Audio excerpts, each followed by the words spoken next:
May I request all of you to please stand up as the academic procession has just entered the hall.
Thank you. Please be seated.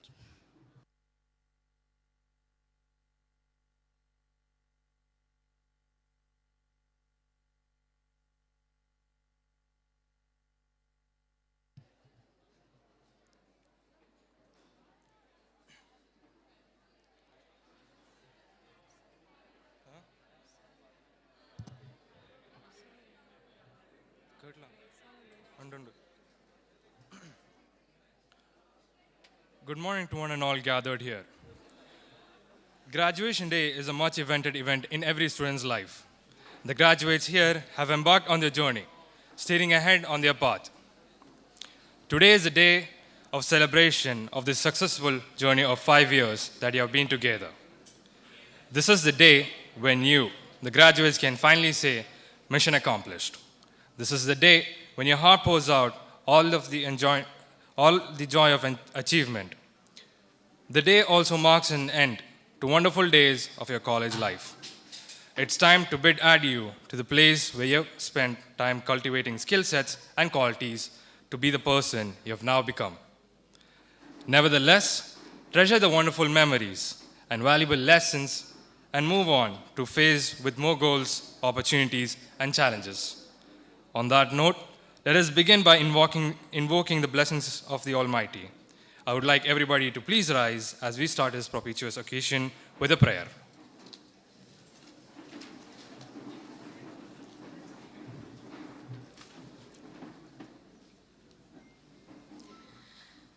കണ്ടിടും നീ പകലിലും കണി കണ്ടിടും ഉദയത്തിലും പുഞ്ചിരി പൂവായിടും നൽപിഞ്ചു മുഖകമലത്തിലും നന്മയുള്ള മനസ്സിലും സമസൃഷ്ടി സമയമതിങ്കലും പുഞ്ചിരി പൂവായിടും നൽപിഞ്ചു മുഖകമലത്തിലും അമ്മ എന്നൊരു സത്യമായി നിറദീപമായി തെളിയണമേ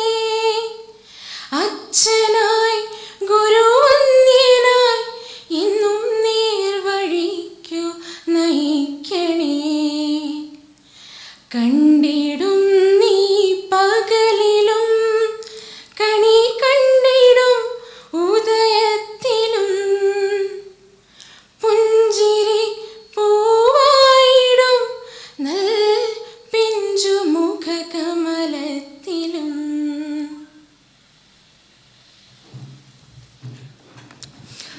Please be seated. To start with our formal session, may I take the pleasure of inviting Professor Joseph John, Principal of KCOA, to welcome the gathering. Sir, please. A very warm good morning to all of you. Today, I'm standing here with so much of pride, proud because of the hard work of the students of this fourth batch of KMEA, College of Architecture, KCOA, and the dedication and hard work of the faculty members and all the admin and supporting staff with the wholehearted support and guidance of the management of the college. So to begin with, let me make it very short so that I don't steal much of time, of your valuable time. So let me first welcome our chief guest, Architect Biju Kuriakose, sir. He has spared time from his very busy schedule and come down here on our request to bless our function. Now, our guest of honor, Dr. Anita, she is the Mahatma Gandhi University Syndicate member. In a very short notice, ma'am has accepted our invitation and come all the way from there. Thank you, ma'am. And now, I don't need to welcome the chairman and general secretary of KMEA colleges because he is the backbone and he is doing everything for us. The management is doing everything. But just for the sake of the formality, let me welcome Riyaz Ahmed, sir.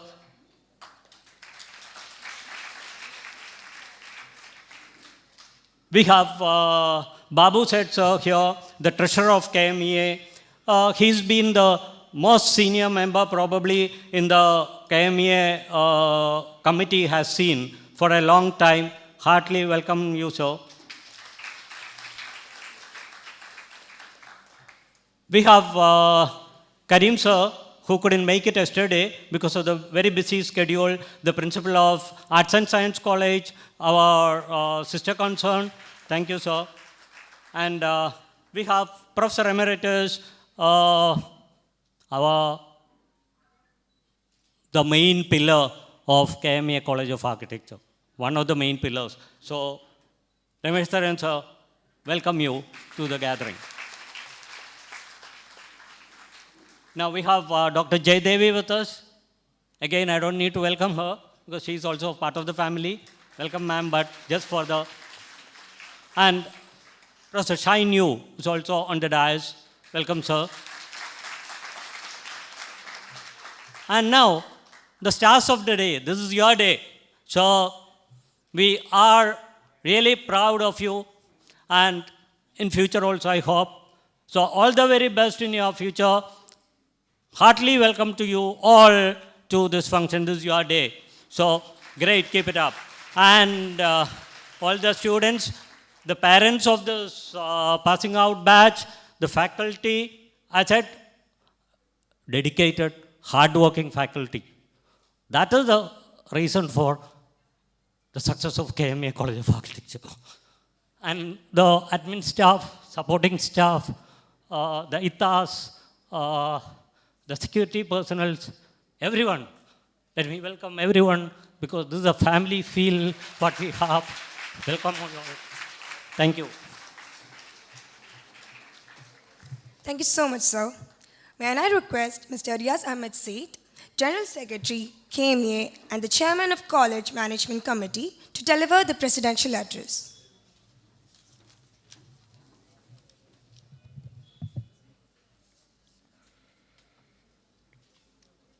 Chief guest of the day, Architect Biju Kuriakose, Guest of honor, Dr. Anita, member of the syndicate, MG University.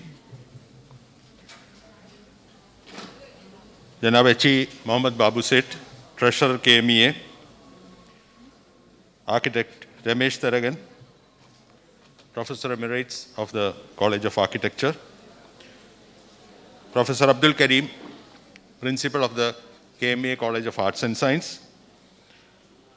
Architect Jay Devi and Architect Shine.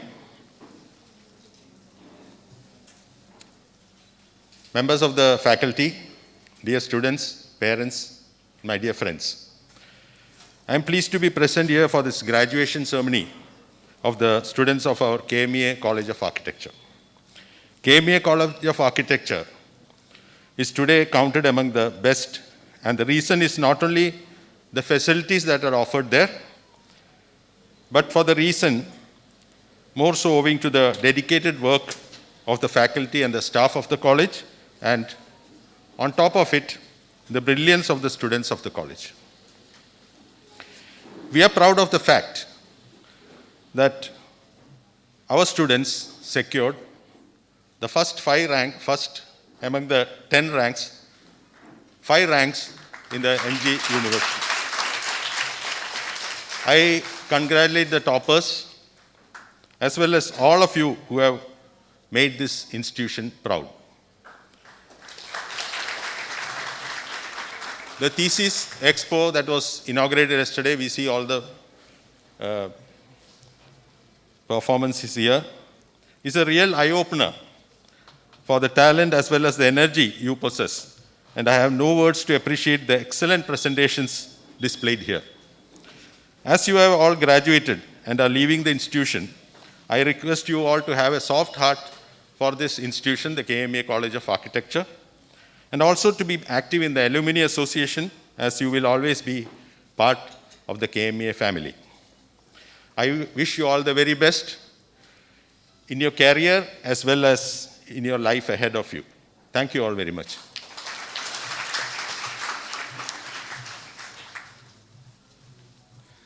Thank you so much, sir. Architect Biju Kyriakos co-founded Architecture Red, an architecture and urban design firm based out of Chennai, along with Kishore Panikar. He received his master's degree in urban design from Pratt Institute, New York. Architecture Red has won numerous national as well as international design awards.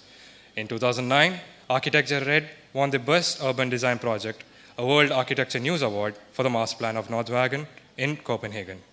Architecture Red made it to 80 Top 50, a selection of top 50 firms, top 50 design firms in the Indian subcontinent in 2015.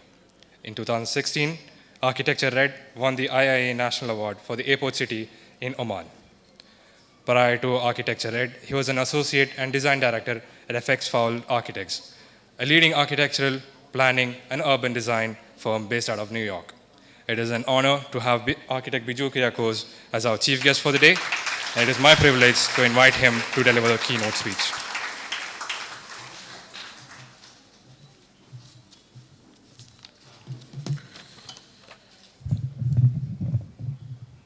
Okay, thank you for having me. It's a wonderful occasion. Congratulations to all the graduating students. Somebody said mission accomplished. I want to give you the spoil alert. Mission is just starting. So I just want to say that it's quite remarkable what you guys have achieved. I think I'll talk a bit about some of the challenges we face in our studios later in the day. But today I want to kind of give you some words of advice as you all enter the world of the practice. As you enter the profession of architecture, you're going to encounter a completely new world. You will have to work every day for the next few days and few years to acquire skills to navigate this complex world. And one of the key aspects to learn is how to negotiate with this world. No school will ever prepare you for that, mind you. I think you have to learn to negotiate with that world, you know. So you have to become your own critic. There'll be no teachers to critique your work. So you have to be your own biggest critic. You have to become your own motivator. You have to be self-motivated to drive through this tough world that you need to kind of encounter in the world of the practice. So to negotiate with this world, you need to understand that first. So be conscious that every work that you do has a bit of you and your own understanding of the world and your interpretation of the world in it.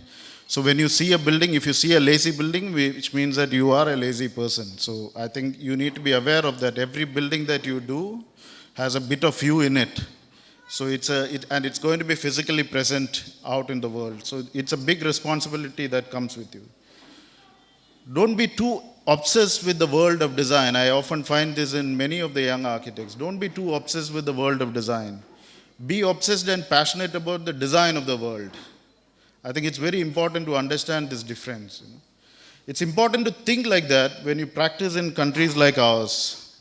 It means that you need to engage. You need to engage with the context within which you practice today. You need to engage with the challenges and the issues that are staring at us. And you have to embrace them and negotiate them. And when you do that, you create something much more meaningful and rooted in the times that we live in and something that impacts people's life. So go out there and understand the world first. Read a lot, but more importantly, observe. The best tool that you have is your eyes and your ears. Keep them open all the time. Allow yourself to be motivated and inspired by the challenging socio-political and economic context that you practice in. Be aware and develop your own positions. It's very important to understand that. Right? If you don't have a position, you can't be a creative person. So be aware and understand the world and develop your own positions. When you start doing that, you start to evolve an architecture perspective that goes beyond the act of making a building. I think it's also, again, something very important to understand. We often think of architecture as the act of making buildings. It is not. Architecture is much beyond that. You start to become more sensitive and caring about shaping the larger built environment and not just the act of making building. You will find practice challenging many times. And believe me, even after 20 plus years of practice, I still find practice extremely challenging. And you will find many obstacles on the way. But always remember that what you do as an architect is much more than who you are as an architect. Right? What you do is much more than who you are. So I think that itself should motivate you to kind of drive through this challenging practice that you need to face. Architecture is a social act. Right? Empathy has to drive your thinking. The fundamental purpose of architecture is to create spaces that allows people to come together and not to divide them. Palasma, the great Finnish architect, he says, a good building is the one that holds meaning for its users, brings them joy and connects them to the world, to others and to themselves in some way. A good building does not just satisfy our basic needs, but helps us to understand ourselves and our place in the world. It mediates between our being and our environment, providing a filter through which we can see ourselves and the world. It is not a benign shelter, but a lens that we create for experiencing the world and ourselves within it. And finally, and most importantly, architecture is an act of profound optimism. You have to be an optimist to be an architect or to be any creative person. You have to believe you can bring in the change. As Billy Zane and Todd Williams, one of my the greatest inspiration I had, the American architect said, its foundation lies in believing that it is possible to make places on earth that can give a sense of grace to life and believing that this matters. It is what we have to give and it is what we leave behind.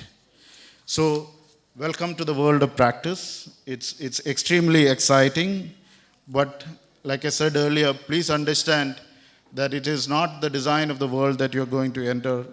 You have to be conscious of the fact that what you do impact a larger environment, and you have to be conscious of the fact that it's the design of the world that drive your thinking. It also means that it's important to understand architecture is the only profession which is tied by one goal, which is the design of the world. Right? We may be paid by different clients. We may be all working in different studios. I may be working in Chennai. You may be working in Kochi. But we are all working towards one project, which is the design of the world. Because the moment I put a building into this environment, into this, the ecology start to get impact. Sustainability is something which ties us all together. So that's very important to understand. It also comes with great responsibility. Right? We have that larger responsibility, which the fact that we are all tied by that one goal. And we can't lose sight of that. So embrace it and enjoy the world of practice. Welcome.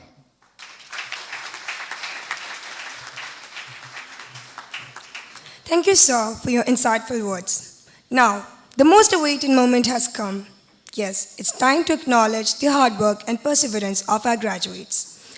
May I request our chief guest, Architect Biju Kuriakos, together with our guest, Dr. Anita R., and other dignitaries on the dais to congratulate our graduates and distribute the course completion certificates.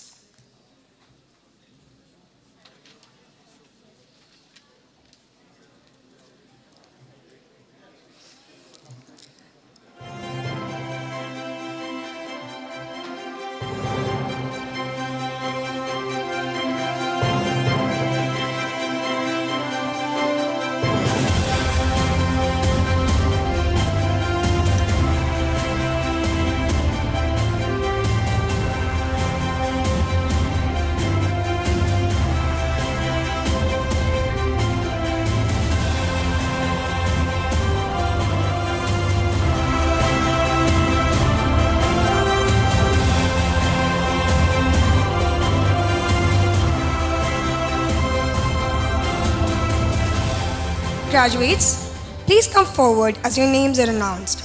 I request Architect Biju Kuriakos to give away the first set of certificates. Muhammad Ajmal Abdul Aziz.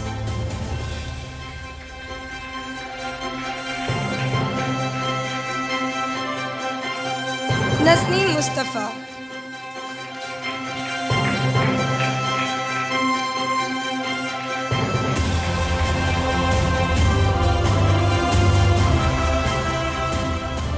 Wilbin Wilson.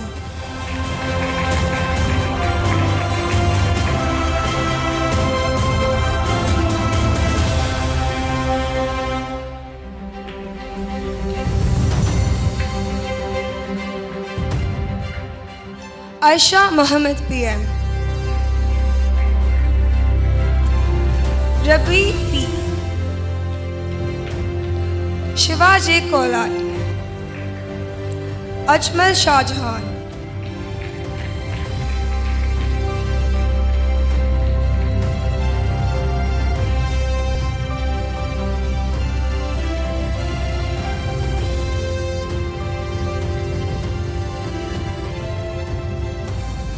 Parvati Nair.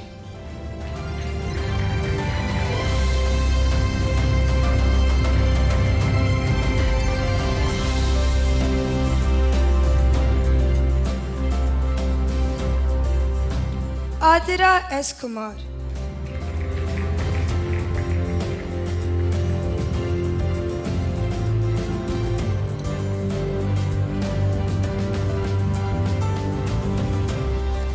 Adira Harikumar.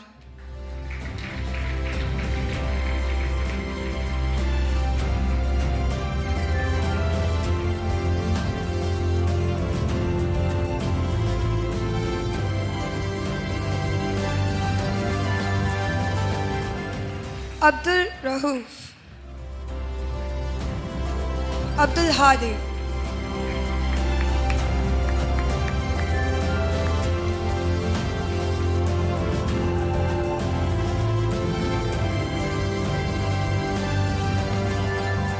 Abdul Shaloof.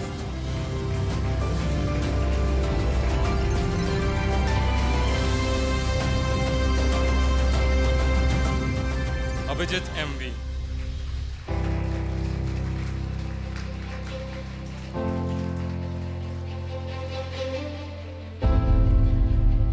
Abhishek Mohan.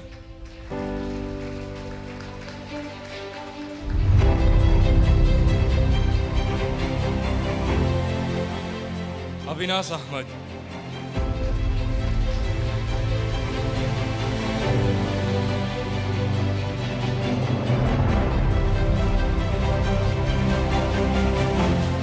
Adila Salim,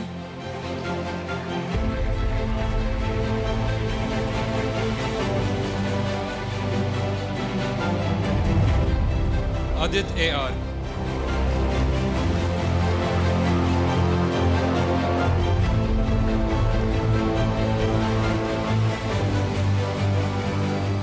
Next, I call upon Riaz Ahmed Seth to give away the graduates their certificates. Afia Aziz,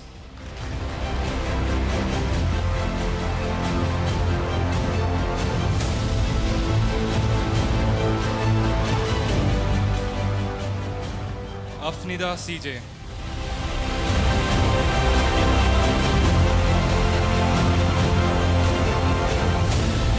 Ahmad Rabin, Aishwarya KA,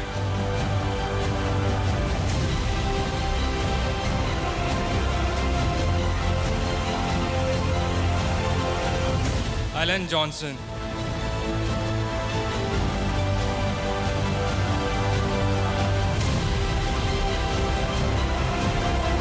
Alfin Joy,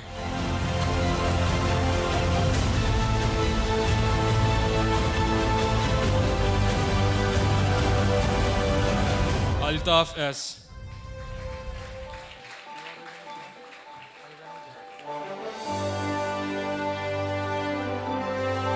Thank you, sir. Now I ask Mr. Babu Seth to give away the certificates. Anjana Kiran,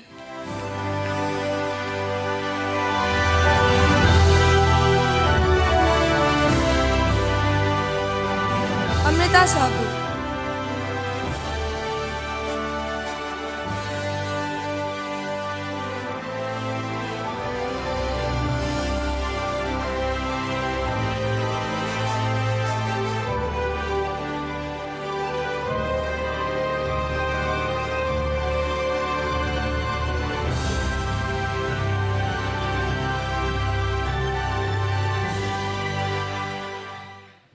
Anjit K. Satish,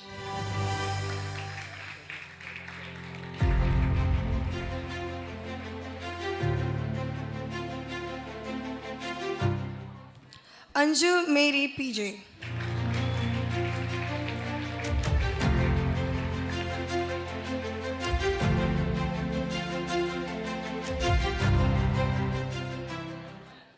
Ashita MA,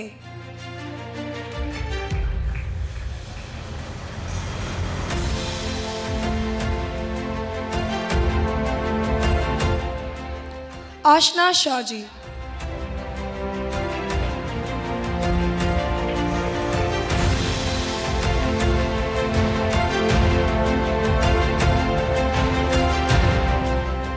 Ashwati Babu,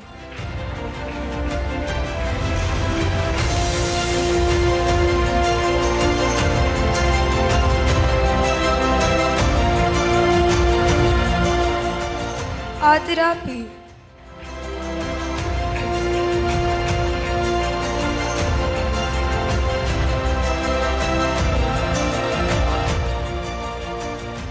Aisha Bashir,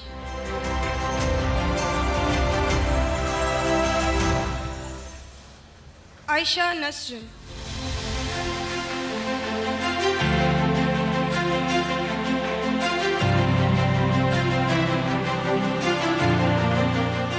Bismillah Bashir, Leslie Joy,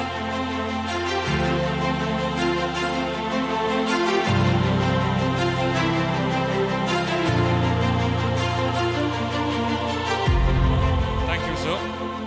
Now may I invite our Professor Emeritus, Architect Ramesh Saragan, sir, to distribute the next set of certificates. Darren David,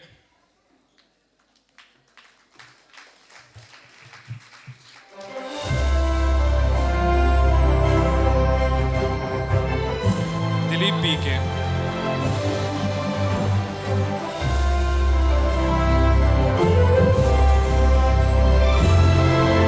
Elizabeth Tessa Surao,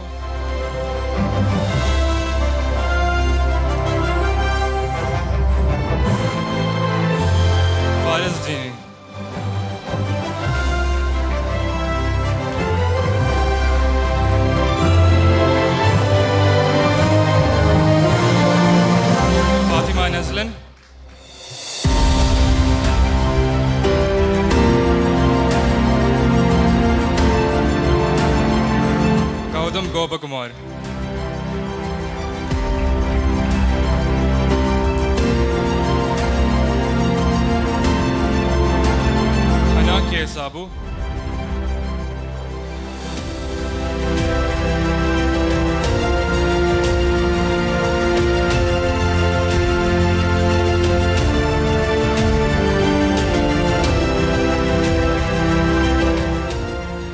Harsha Xavier, Jiva Joseph,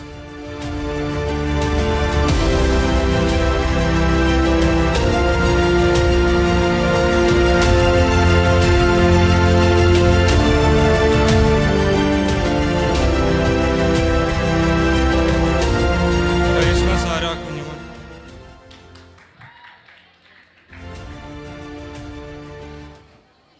Harsha Xavier,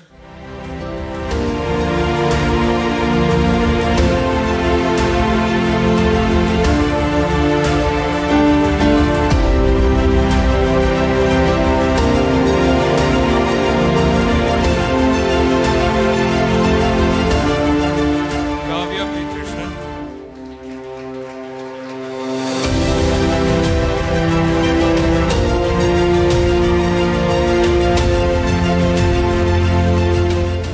and Lakshmi Vijay Kumar. Thank you, sir. Now I invite Mr. K. M. Abdul Karim to give away the next set of certificates. MS Ashik,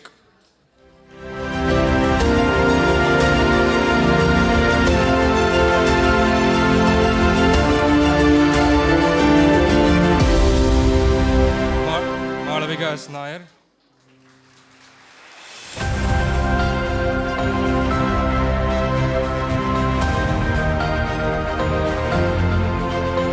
Merin Jacob,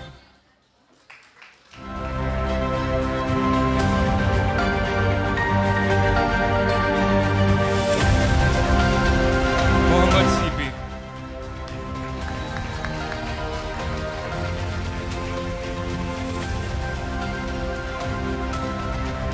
Mohammed Saif PS,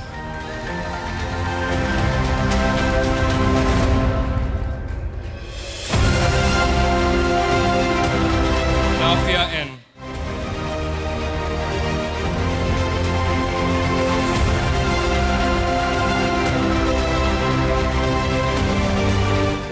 Nihala Nazar,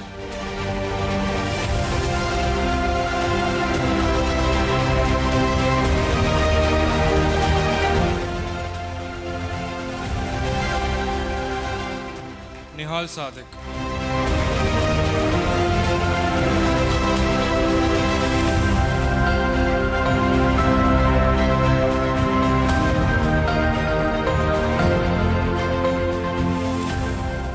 Thank you, sir. Now may I invite Dr. Anita R to distribute the next set of certificates.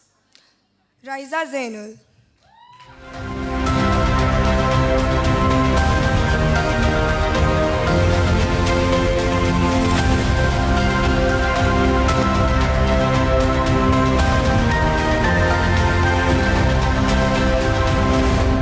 Nuha Abdul Karim,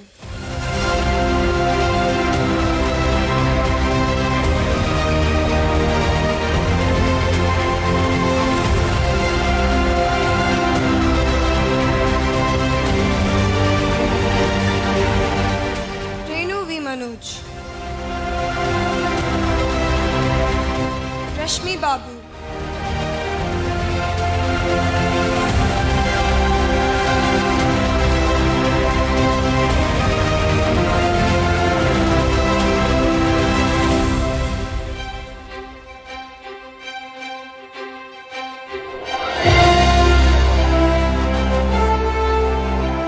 Roshit Shibu,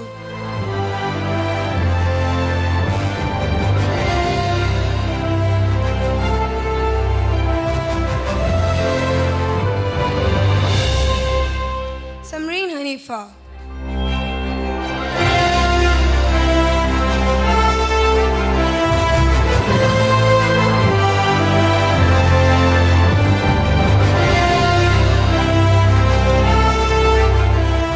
Sana Saad,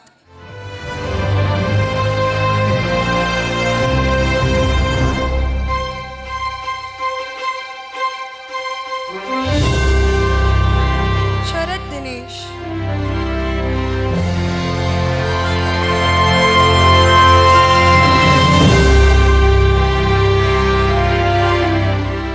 Sawad Muhammad Ibrahim,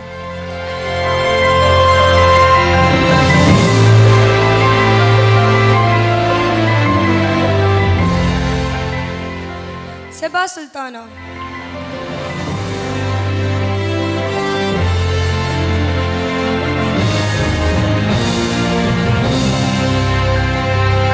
Shahana C.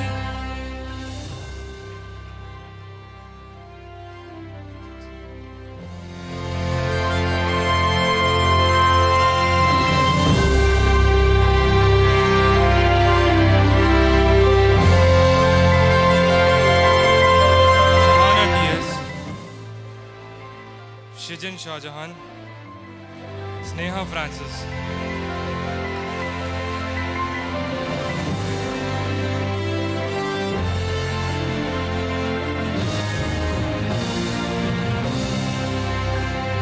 Sriju S.,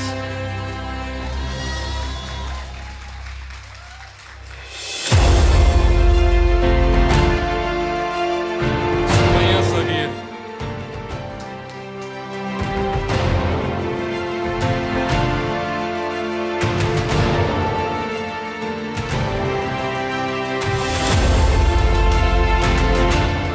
Sunena V. Maju,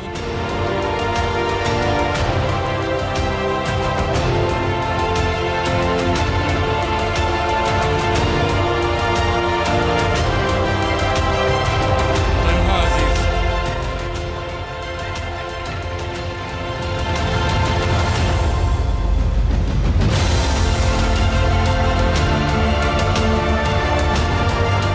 thank you.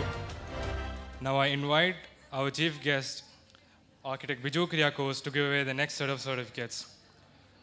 Tanzil Naushad,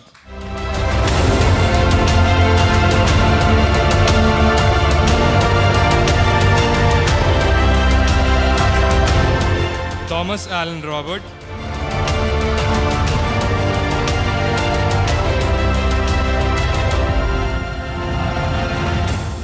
Vishnu S.,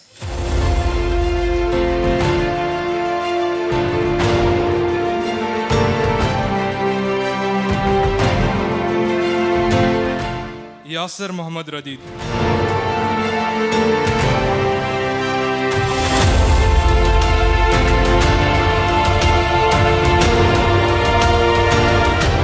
Anjana Nair,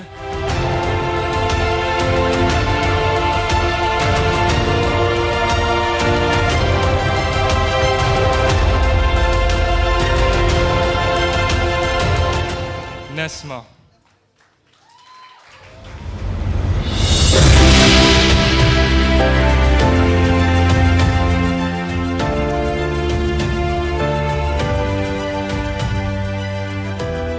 Thank you, sir.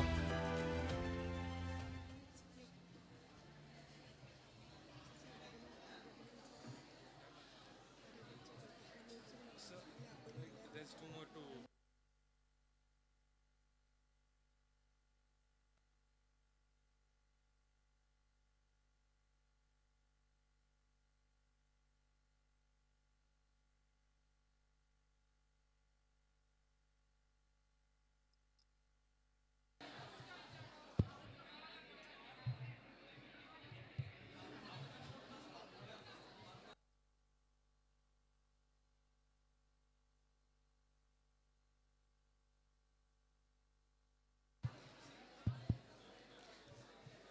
Thank you, sir. May I now invite our chief guest, Architect Biju Kriakos, to present the awards to the graduates in recognition to their achievements and outstanding performances. Let us begin with the MG University rank holders. It is with great pleasure and privilege we announce that we bagged 5 out of the 10 MG University ranks in 2021. The Academic Excellence Award includes a memento and a cash award. The first rank, Adira Harikumar.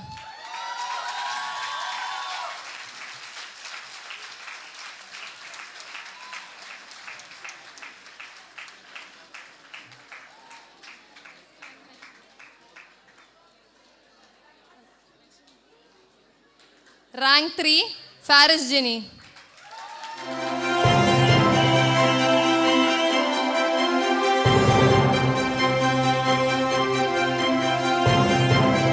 Rank 6, Seba Sultana.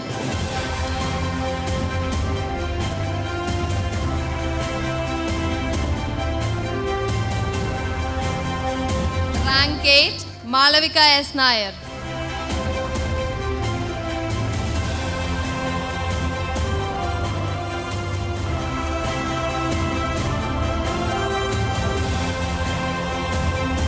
Rank 9, Kavya P. Krishnan.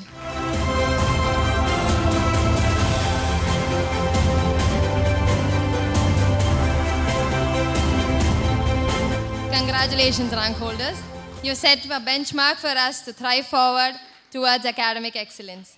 Moving on, now we acknowledge research initiatives and achievements of our students. This year, we have many research papers published and presented in the national and international conferences. I request Dr. Anita R. to present this year's Outstanding Dissertation Achievements awards that include a certificate and cash award. The award winners are Malavika S. Nair,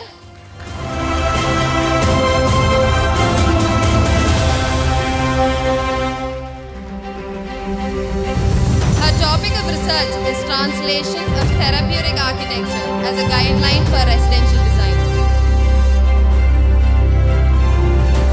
Kavya P. Krishnan.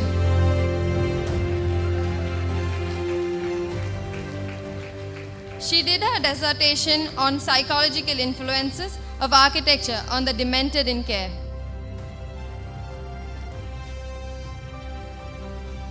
Adira H. Her research topic is mapping the spatial and social changes in Tamil migrant communities in Vathuruthy.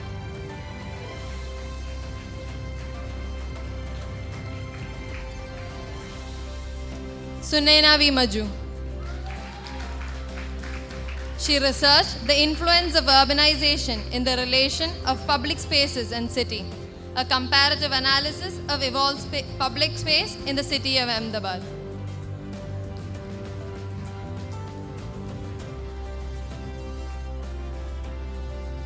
Now, we announce the special awards of the year, and I request Architect Biju Kuriakose to please present the memento and certificate to the achievers. Batch Topper, Adira H.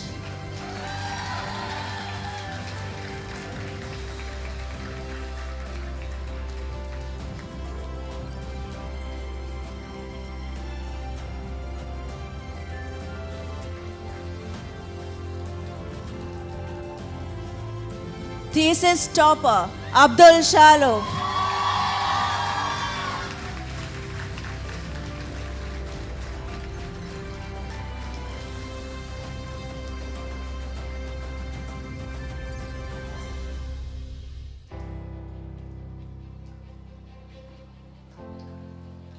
Now, for the best outgoing student. Any guesses?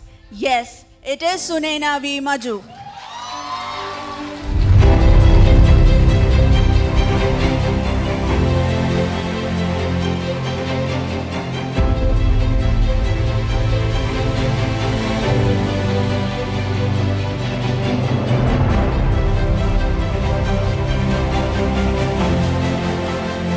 We also take this opportunity to appreciate Sharad Dinesh for his contributions in graphic design. We owe you for the KCOA logo. Sharad Dinesh, please come over and accept our logo. Token of love.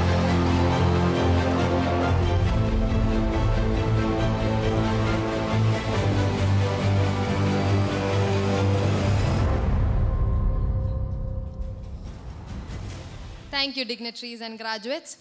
Individually and collectively, the students we honor today embody our institution's mission to make the world a better place through our ideas, our innovations, and our engagement. Please join me in applauding all of our outstanding students, as well as the faculty mentors and dedicated staff who have guided and supported them in their academic pursuits. Congratulations to all our honorees and best wishes for their continued success in future endeavors. Thank you.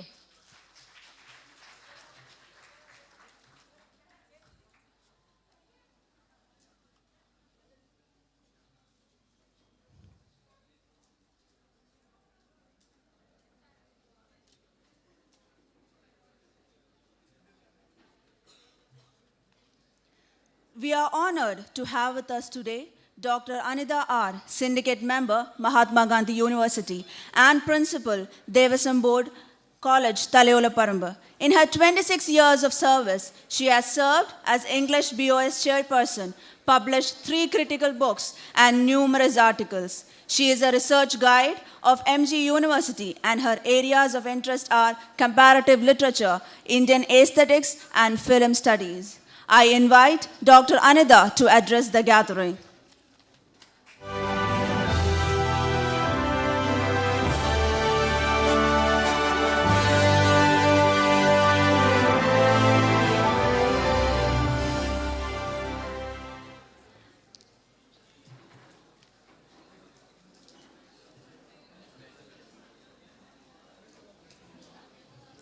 Most respected Chair, Chairman and General Secretary, KMEA, Mr. Riaz Ahmed,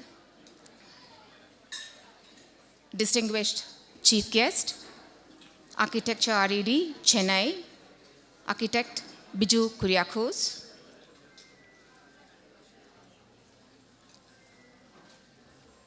Principal of KMEA, Professor Joseph John, other respected dignitaries of the days, parents, dear children, I don't know how to define today's event. The moment I set my eyes on the procession, the students who just walked in through the door, the few words came over my mind. Something like marvelous, stupendous, bedazzled, wonderstruck. That was what exactly I was. I was wonderstruck to see the beauties and the handsome men and women who've all grown up and are now out to face the world. So, I'm honored to be invited to such a momentous occasion in your lives. Today's events, I'm sure, are going to be recorded in your Instagrams and your Facebooks. So it's going to be definitely recorded forever. Also would like to congratulate all those who have survived your exams, your classes, all the torments, all the pressures that you had to undergo for your final exams to reach where you are now. Also, congratulations to the parents who are here and watching with affectionate eyes for what you have achieved. And for the teachers who have molded you to who you are now, who have suffered it all. And finally, to the marvelous managers of the college who have guided you and supported you. Now you are no more merely a roll number.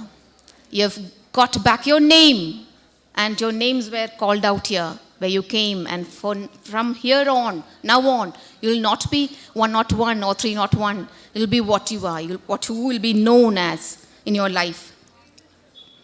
And probably during these 4 years that you were learning, during the exams, due to the pressures, you would have been like zombies that you watch in movies, but now you've come back as Homo sapiens to humanity, to with us as normal human being with normal human nature.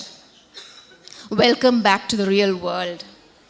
See, there's a favorite movie that I watched umpteen times when I was very young. It's called Sound of Music. Probably it wouldn't be much favorite of yours, but it was for me. It should be favorite of yours, so you should watch it if you haven't watched it. It's called Sound of Music. And there's it's a song there. There are so many songs in that. And this song is about a girl, and that the word to the song is like this. You wait, little girl, on an empty stage for fate to, light on. And also, it says, you wait, little girl, on an empty page for people to write on. So your life right now is in this kind of a stage where so many things are about to happen and you don't know your future. You're unsure of your future. Probably you fear or you're scared of your future. Probably you, sorry.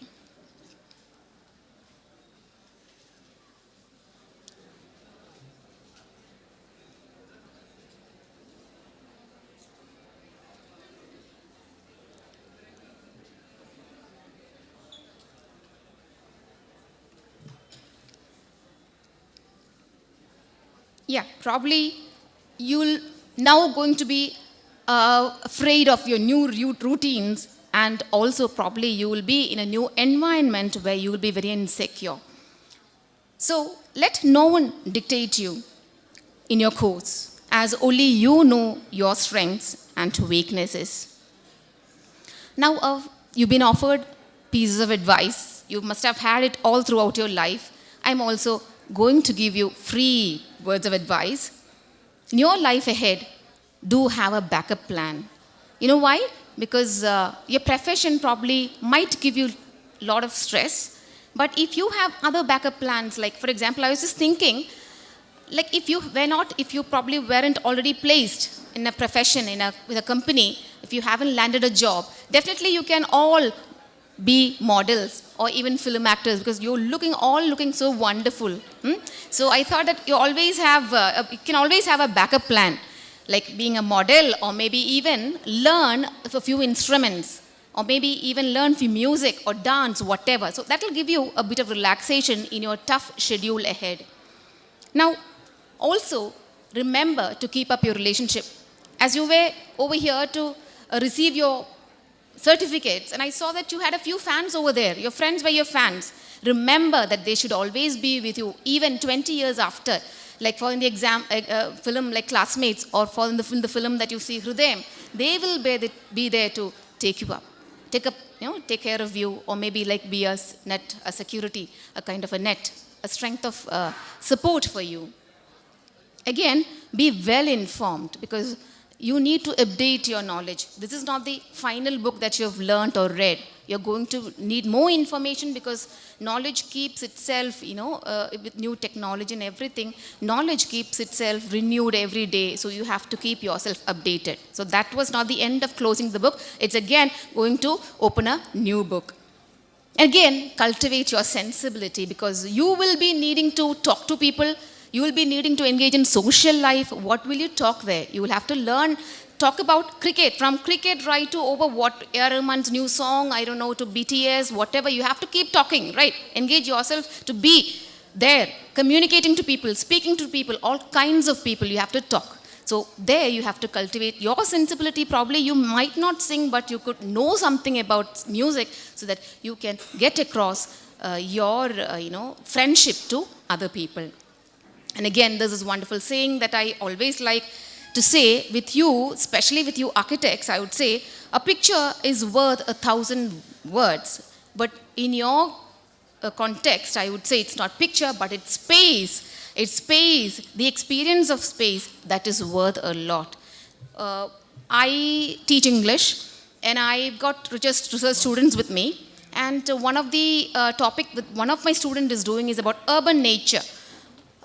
So what she's doing is she's trying to, through novels, that's what we learn, literature, and she's trying to find out how cities you can still find nature in cities. I hope that you will be giving more, contributing more there.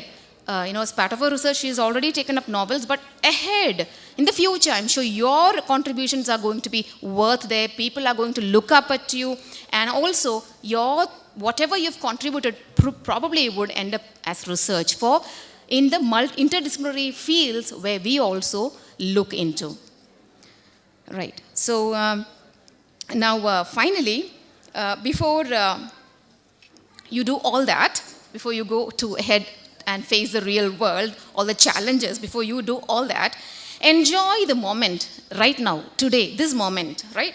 Cherish the memories and celebrate today, because there's a lovely Latin phrase called carpe diem. It's called seize the day. Let it always be your motto. Every moment, next year, the same day, whatever each moment, seize it and live it in the full, right?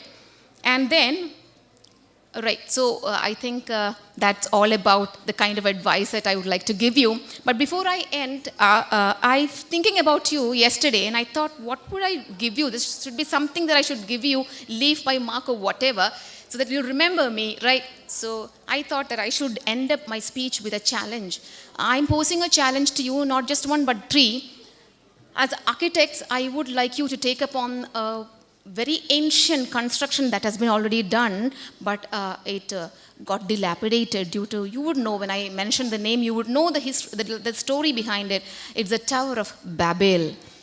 I challenge you, I dare you to reconstruct it and reach the skies. Let me also climb the stairs and go straight to heaven in my physical body. It's one challenge I pose to you.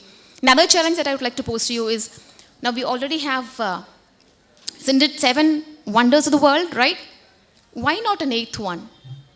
Why not an 8th one? Shouldn't it be come up from you people, this batch of students from KMEA?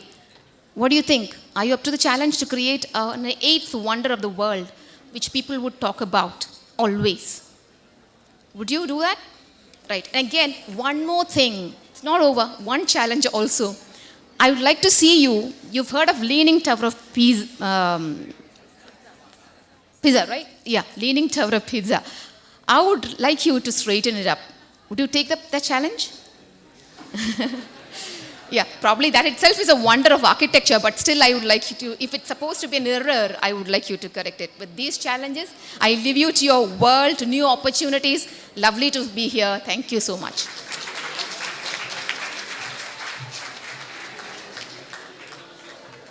Thank you, ma'am. May I now request Mr. Riaz Ahmed Said to present a memento to our chief guest, Architect Bijo Kuriakose, as a token of our respect and gratitude. A hand-drawn portrait done by Kirtana of S7 KCOA.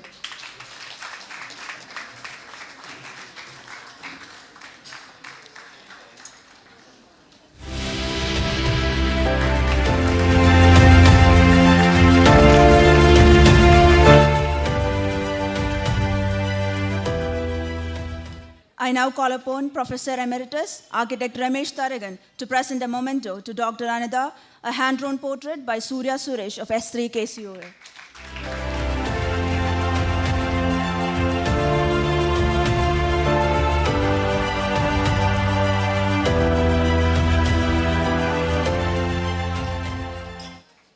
Thank you. May I now call upon Advocate Majid Parakadan to address the gathering. Sorry, sir. I'd like to invite Mr. Nasir to do the felicitation. The best thing about memories is making them, arriving from different parts of the state. You found your fellow batchmates. The relations nurtured different interests. And through it all, you've made it to this big day. Tracing back to the 5 years of academic lives, we tried to compile the moments you have lived here in KCOA. Here is a humble effort to hark back on those memories, a quick presentation.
KMEA, ഒരു കൂട്ടം സ്വപ്നങ്ങളുടെ ഉറവിടം. ഞങ്ങളുടെ സന്തോഷത്തിൻ്റെയും സങ്കടങ്ങളുടെയും നിരവധി ഓർമ്മകൾ ഓരോ ഇടങ്ങളിലും മായാതെ തങ്ങി നിൽക്കുന്നു. +2 കഴിഞ്ഞ് ഇനി എന്ത് എന്ന വലിയൊരു കൺഫ്യൂഷനിൽ ഉത്തരമായി വന്നൊരു വെറൈറ്റി കോഴ്സ് ആർക്കിടെക്ചർ. നാടും നാട്ടുകാരെയും വിട്ട് മെട്രോ സിറ്റിയിലേക്കുള്ള പറിച്ചുനടൽ. പുസ്തകം വായിച്ചു പഠിച്ച് മാത്രം ശീലിച്ച മനസ്സിന് hand drafting, model making, workshops എന്നിങ്ങനെയുള്ള പലതരം മേഖലകളിൽ കഴിവ് തെളിയിക്കാനുള്ള പ്രചോദനം നൽകിയ ഞങ്ങളുടെ architecture.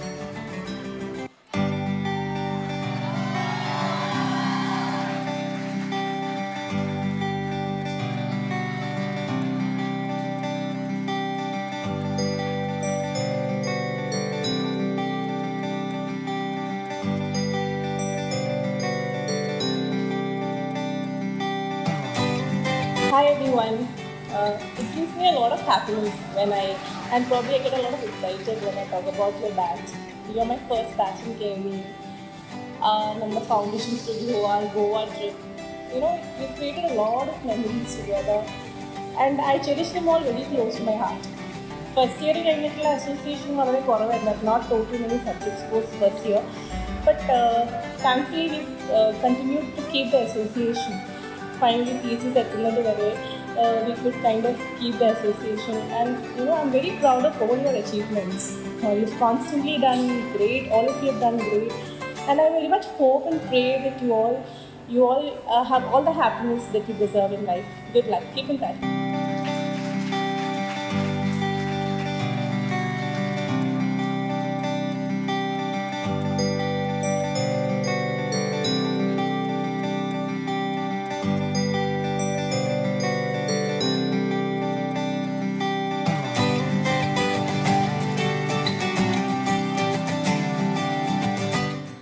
Hi, I'm very glad that you are my first set of students here at KB.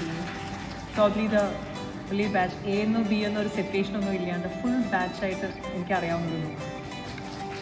as a class responsive and very enthusiastic at your batch. That has definitely reflected in your academics as well as in the programs which you have conducted in the campus. In fact, പുതിയ bench mark നിങ്ങൾ create ചെയ്തു നമുക്ക് പറയാൻ പറ്റും.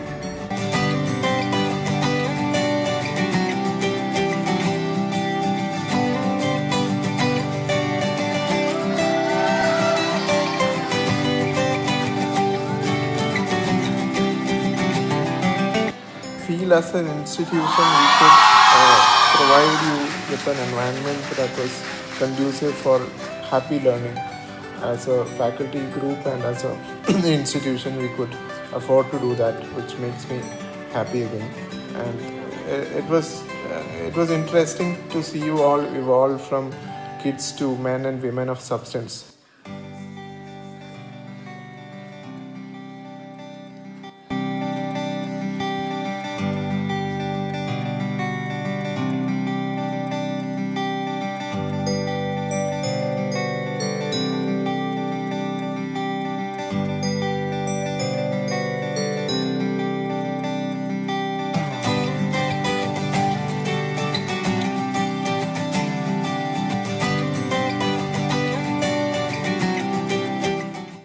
Great time for your convocation day. It's a special day for you, and I guess this is the day I am also feeling special and proud, as I was part of your first year of architecture, and that was a special year. And you may be having, you must be having good fond memories of your 5 years of career. It's quite remarkable to know that the 5 years have gone by, of which in the basic first year of your career is where I was involved. So it is special for me to be sharing some moments of those first years life back in these for a few while.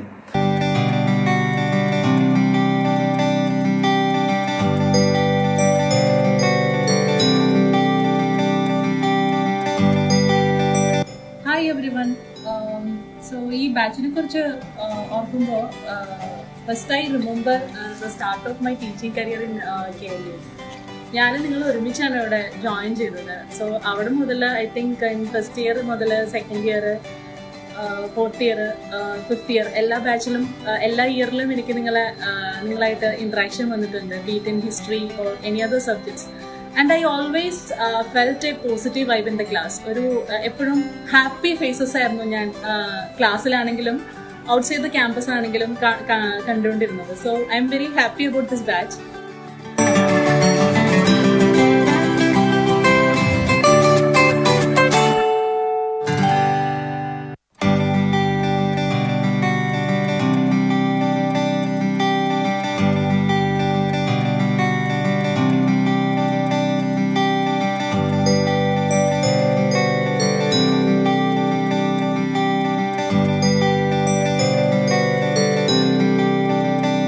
Pleasant surprises one after another.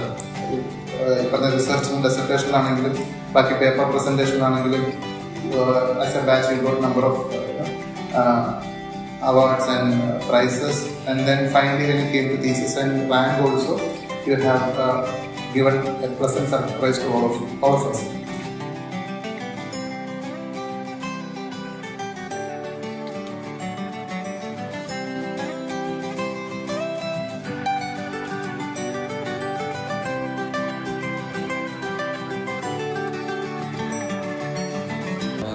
കെമിയുടെ കോളേജിൻ്റെ ഹിസ്റ്ററിയിൽ probably ഞാൻ കണ്ടതിൽ വെച്ച് may be most talented ആയിട്ടുള്ള ഒരു ബാച്ചാണ് ഈ batch. അവർ pass out ആവുന്നതിൽ, അവരുടെ thesis complete ചെയ്ത് പാസ് ഔട്ട് ആവുന്നതിൽ ഒട്ടേറെ സന്തോഷം. I wish you all the best in your future endeavours.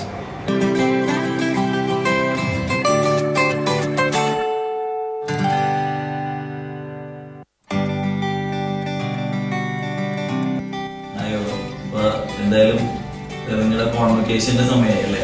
ആദ്യം നമ്മൾ കണ്ടത് ഫസ്റ്റ് ഇയറിലാണ്. അതേപോലെ തന്നെ എൻ്റെ ഫസ്റ്റ് ഇയർ ആയിരുന്നു ആക്ച്വലി ടീച്ചിങ് ജോബിൻ്റെ ഒരു സംഭവം. ശരിക്കും പറഞ്ഞു കഴിഞ്ഞാൽ നിങ്ങൾ 5 കൊല്ലം കഴിഞ്ഞപ്പോഴേക്കും ഞാനും പയ്യെ കുറച്ച് ആർക്കിടെക്ചറൊക്കെ നിങ്ങളുടെ കൂടെ പഠിച്ച് ഇറങ്ങി. ഞാനിപ്പോൾ കോളേജിലധികം ഇതായിട്ടില്ലല്ലോ.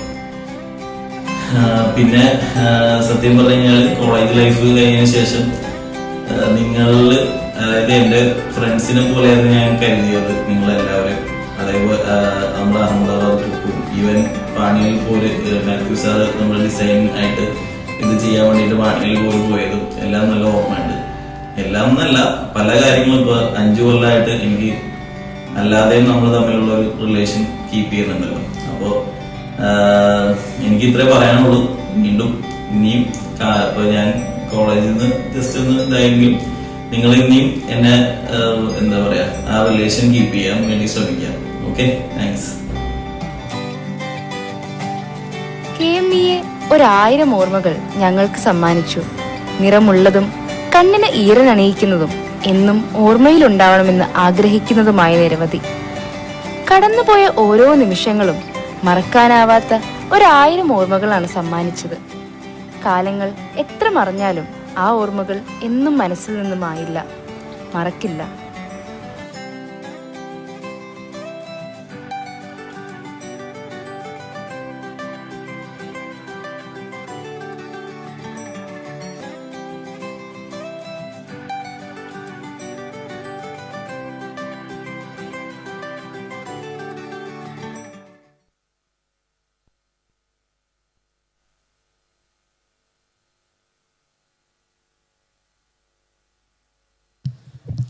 Your kind attention, everyone. May I please request the owners of the following vehicles to kindly relocate the vehicles. KL07CX9394, KL07CC7333, KL05AE3136, and KL42S6688. Kindly move these vehicles to a different location. Thank you. Thank you. Now I invite Akshay SR, Chairman, Students' Union, to present of the farewell speech.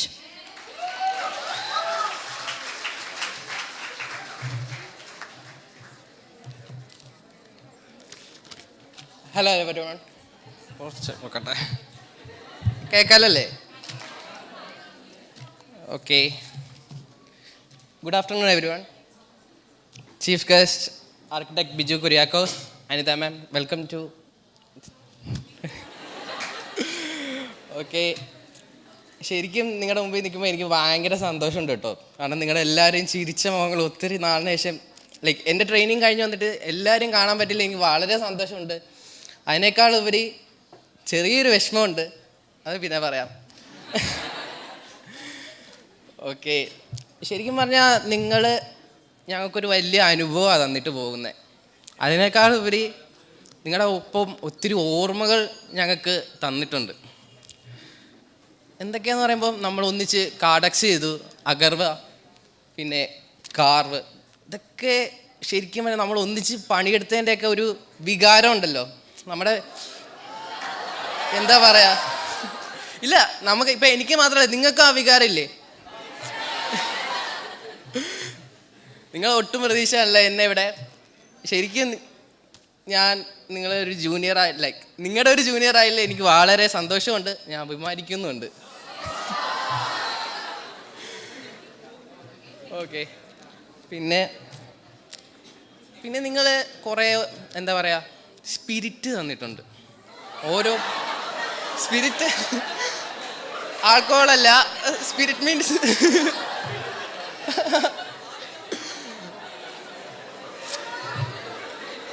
Spirit in sense നമ്മൾ mood vibe എന്നൊക്കെ പറയില്ലേ, ആ ഒരു സാധനം. അതെന്തായാലും ഞങ്ങളുടെ ജൂനിയേഴ്സിലേക്കും ഞങ്ങൾ share ചെയ്യുന്നതായിരിക്കും കേട്ടോ. ഇപ്പം എല്ലാവരും സന്തോഷമാണ്, ഇത്രയും നേരമായി സാഡ് ഫേസ് ആയിരുന്നു. ഇതാണ് നമ്മുടെ ബന്ധം അല്ലേ? ഇതിൽ കൂടുതൽ എനിക്ക് പറയാനുണ്ട്, പക്ഷേ എന്തോ വാക്കുകൾ കിട്ടുന്നില്ല. ശരിക്കും നിങ്ങൾ അടിപൊളിയാട്ടോ. അല്ല, ഞാൻ വന്നിട്ട് ഇപ്പം 5 വർഷമായി. 5 വർഷത്തിൽ അല്ല, കൊറോണ കാരണം 6 വർഷമായി. കൊറോണയുടെ കാര്യം പറഞ്ഞപ്പോഴാണ് എല്ലാവരും കോവിഡ് വന്നതിൽ പല സ്ഥലത്തിലേക്ക്. അല്ല, ഞാനിപ്പോൾ 5th ഇയറാ. ആരാ പറഞ്ഞേ? ഇപ്പോൾ കോവിഡ് വന്നതിൽ നമ്മളെല്ലാവരും പല സ്ഥലത്തേക്ക് എന്താ പറിച്ചു നടുകയായിരുന്നു. പക്ഷെ കോവിഡ് വന്നതിൽ നമ്മുടെ കോളേജിൽ നടന്നൊരു നല്ല കാര്യം, ഞങ്ങൾ 2 ബാച്ച് ഒരു ബാച്ചായിട്ട് വർക്ക് ചെയ്തു എന്നുള്ളതാണ്. ശരിക്കും പറഞ്ഞാൽ അത് വേറെ ഒരു ബാച്ചിനും സാധിക്കാത്ത ഒരു കാര്യമാണ്. ഇനിയിപ്പോൾ ഫ്യൂച്ചറിൽ നടക്കുമോ എന്നൊന്നും എനിക്കറിയില്ല. നമ്മൾ ഒന്നിച്ച് വർക്ക് ചെയ്തു, നമ്മൾ ഒന്നിച്ച് എന്താ ഹോസ്റ്റൽ റൂംസൊക്കെ ഞങ്ങൾക്കൊന്നും ഇല്ലായിരുന്നു. അപ്പോൾ ഇവരുടെ റൂംസിലൊക്കെ ചെന്ന് കിടന്നു. ലൈക്ക് അതൊക്കെ ഒരു വലിയ അനുഭവം. ശരിക്കും എന്താ പറയുക, ഭയങ്കര സന്തോഷം കേട്ടോ ഇവിടെ വന്നതിലും. ഇപ്പോൾ ഒരു കോൺഫിഡൻസ് ഒക്കെ ആയിട്ടോ. ഇപ്പോൾ നേരത്തെ കയറുന്നതിന് മുമ്പ് ഒട്ടും കോൺഫിഡൻസ് ഒക്കെ ഇല്ലാതെ എന്താ ടെൻഷൻ. ഇതൊക്കെ ഞാൻ എന്തോ പ്രിപ്പയർ ചെയ്തിട്ടൊക്കെ വന്നതാ. പക്ഷേ ഇതിലൊരു വാക്കുപോലും ഞാൻ ഇപ്പം പറഞ്ഞിട്ടില്ല. നിങ്ങളെല്ലാവരും മുഖം കണ്ടപ്പോൾ പറയാൻ തോന്നുന്നില്ല. ലൈക്ക് എന്തോ നിങ്ങളെല്ലാവരും മുഖം കുറേ നാളിന് ശേഷം കണ്ടതിൽ സത്യടെ സന്തോഷമല്ല, വേറെ എന്താ പറയാന്ന് എനിക്കറിയില്ല. ഒരു അല്ല, കരച്ചിലല്ല, ഒരു അപ്പം അല്ല. പിന്നെ വേറെ കാര്യം, നമ്മൾ SSCയിലൊക്കെ ഉണ്ടെങ്കിലും നമുക്കിനി KMA അലൂമിനി, ആർക്കിടെക്ട്സ് അലൂമിനിയിലൊക്കെ മീറ്റ് ചെയ്ത് നമുക്ക് പരിപാടി ഒന്നും കൂടി പൊളിക്കണം. ശരി, അപ്പം നിർത്താണ്. നമസ്കാരം.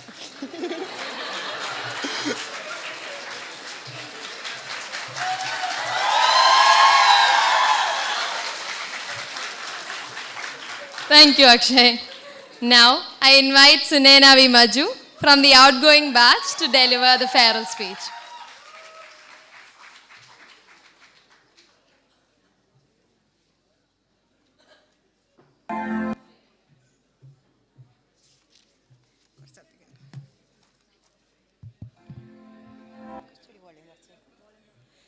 First of all Akshay, thank you. ഞങ്ങളൊക്കെ വീഡിയോ കണ്ട് കരയാറായൊരു മൂഡിലിരുന്നേ, നീ ആകെ ഞങ്ങൾക്ക് മൂഡ് മാറ്റി തിരിച്ച ഒരു സന്തോഷത്തിലേക്ക് എത്തിച്ചു. And also thank you to every. ഞാനൊരു ഭയങ്കര ഫോർമൽ സ്പീച്ചിലേക്ക് കടക്കുന്നില്ല, because we have a lot of things to remember. So formally, good afternoon. We made it. Finally we made it. If someone told me this on the first year of college, I wouldn't have had the courage to believe that someday in near future it will actually happen.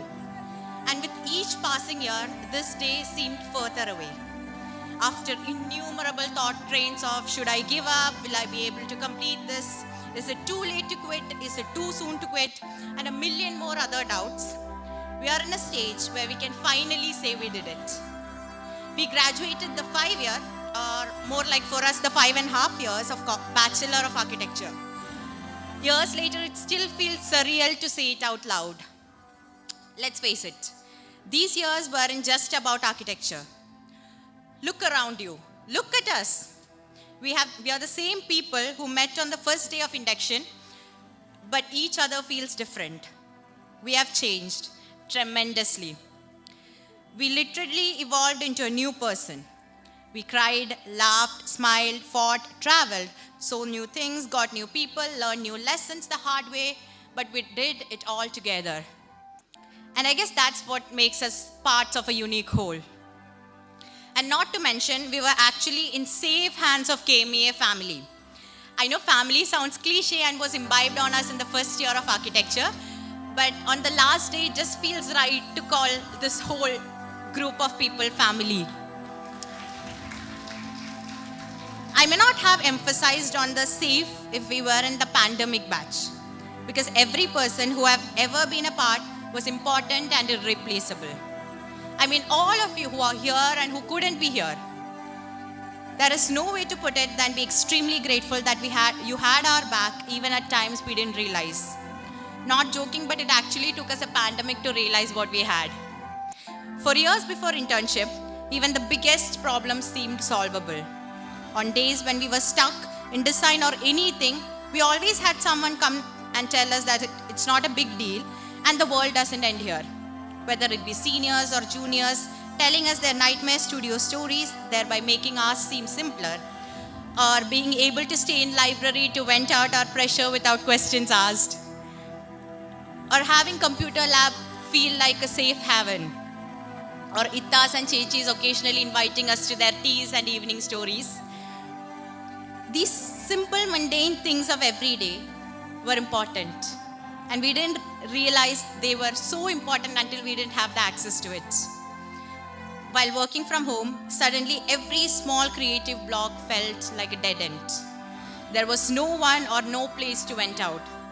The absence of these little things of every day just made normalcy too hard to get away from. We missed these even before we bid farewell.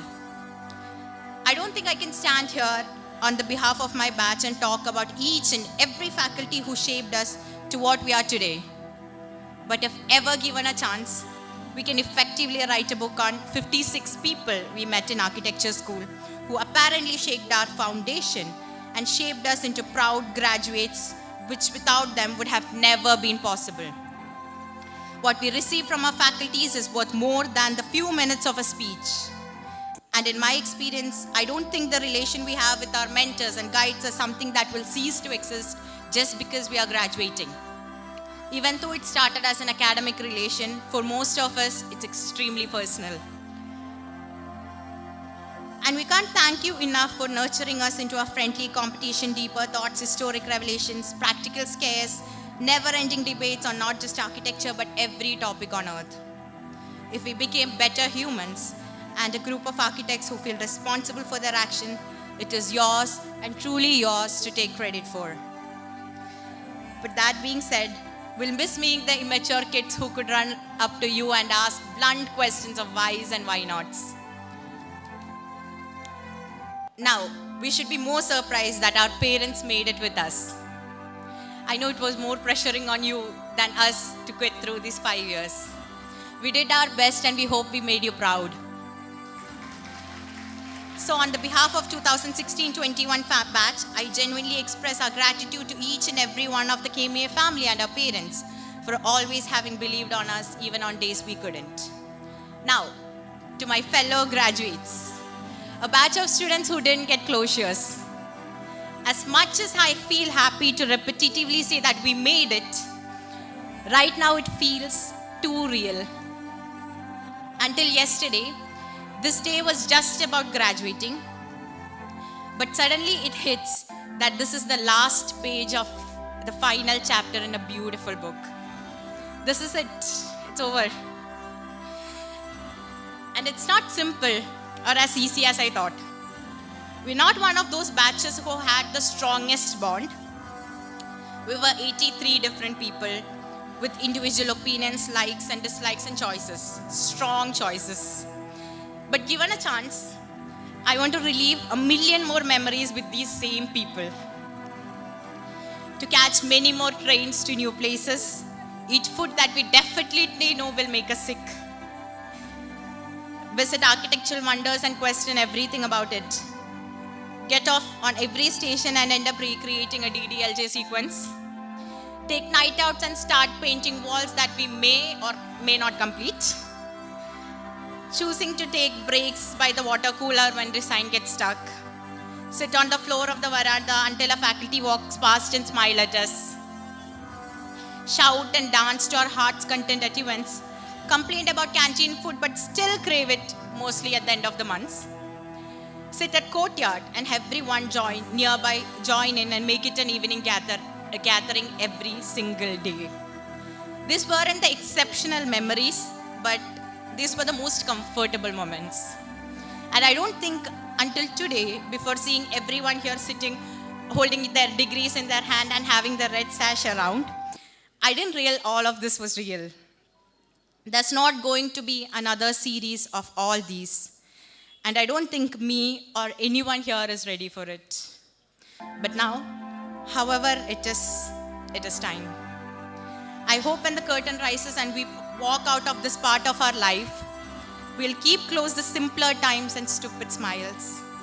After all, no matter what we did, looking back at these years in a few long time, the biggest memory we'll have will be of each other. What we meant for each other, what we looked like on each other, what we said on the last day or throughout the 5 years. However it is, at the end of the day, it's about what we learned from each other. And on that note of stepping onto the roller coaster of architecture life, all I want to tell you is, the clueless 18-year-old you who curiously entered the world of architecture is looking at you right now with so much admiration and pride. No matter how lost and scared you may feel right now while stepping into the real world, it's okay. You made it through days and nights that felt impossible and hard to pass. But you did it, and look where you are. So similarly, everything that's supposed to come will figure itself out. And all we have to do is be kind and have courage. Thank you.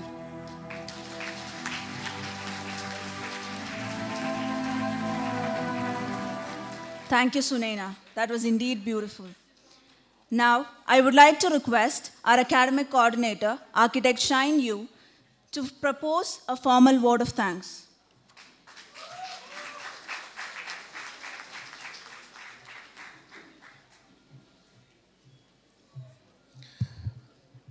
Good afternoon, respected dignitaries on the dais, my dear students and parents.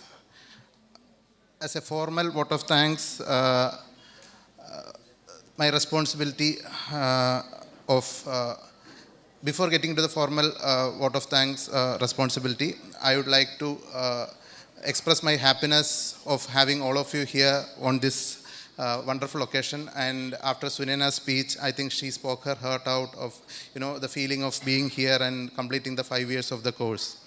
So along with that, I would again, as from the institution's side, I would like to express my gratitude to all the parents who are here and who have been with us for all these 5 years. കഴിഞ്ഞ 5 വർഷം ഞങ്ങളുടെ ഇൻസ്റ്റിറ്റ്യൂഷനിൽ വിശ്വാസം അർപ്പിച്ച് ഞങ്ങളുടെ ഒപ്പം നിന്നിട്ടുള്ള നമ്മുടെ പ്രിയപ്പെട്ട പാരൻസിന് ഈ ഒരു വേളയിൽ I would like to express my sincere gratitude. Then coming to the vote of thanks,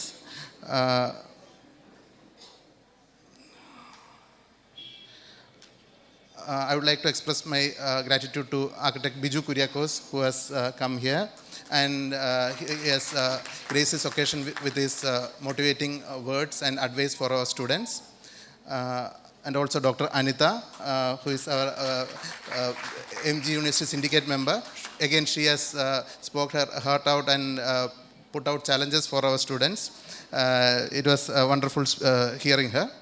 Then from our management, we have our chairman and general secretary, Riyaz Sert, I don't need to mention a specific, vote of thanks to him, because the management has been the pillar of strength for the college all through years, and KMA College of Architecture has been, one of their pets in the whole KMA group of institution, and they have been constantly supporting us. So I would like to express my gratitude to Chairman Riaz sir, and also Treasurer Babu Seth. He has been continuously again patronizing the institution. He came here yesterday and today as well for our program, and also he came for the Kindle exhibition inauguration. And he makes it a point to attend all our institutional ceremonies and programs. So I would like to thank Babu Seth for being here. Then especially talking about this batch, the students would know, the parents would know, last 2 years with the involvement in their research, with all these accreditations which we have seen here, and the prizes which we have won. Research has been a very important part of this institution, and it has, I think this batch has particularly performed so much in this aspect. And I would like to thank Dr. Jayadevi for being the research coordinator and particularly nurturing this batch in this aspect. And our Professor Emeritus Ramesh Taragan sir, again, he is also our one of the design chair and Professor Emeritus. He has been continuously nurturing our batch and other students also throughout. And he has also being our advisor and for all our programs and other streams like professional practice. So I would like to thank Ramesh Taragan sir for gracing this occasion.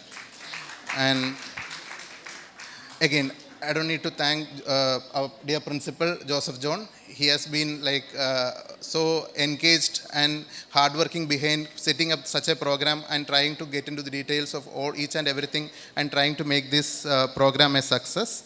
So thank you, Joseph John sir. And again, my vote of thanks. This is the batch is on a completing the course. I would like to express my heartfelt gratitude to all the faculties here. And with all these videos, you have seen how the batch is so much connected to Matthew sir and Anand sir, who has laid the foundation for this batch. So I think when a batch is passing out, you have to see the foundation is a very very decisive time. And again, I would like to remember with gratitude Professor Matthew and Professor Anand here, and also all other faculties who have worked behind and for the success of this batch. And then our dearest SSA chairman for lightening up this audience with his speech, and all our non-faculty members of the institution, including our office and librarians and all other supporting staff. Again, they were also part of the institution for helping these students through the 5 years. And finally, all the student committees and faculty committees who try to work hard and put up this exhibition along with this graduating ceremony. So I would like to thank all the student volunteers and all the student community of KMEA COA for putting up this wonderful exhibition. And last but not least, I would thank all the other supporting members of this exhibition, including all the staff and who are behind the scenes working for this program. So I think that's it. Thank you very much. Thank you, sir. Now, I request everyone to please rise for the national anthem.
attention.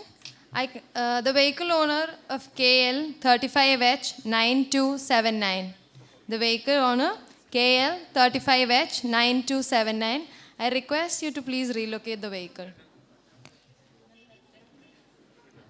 Now we have a presentation done.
Nazneen Mustafa.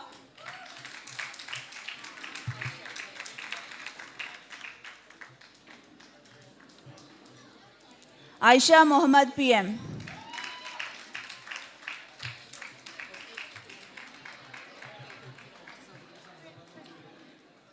Rabi P.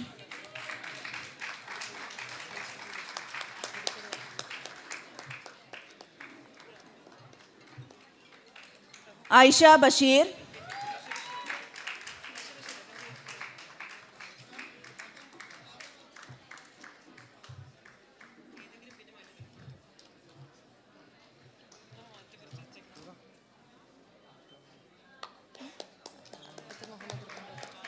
Now, I request Anida ma'am to hand over the rest of certificates.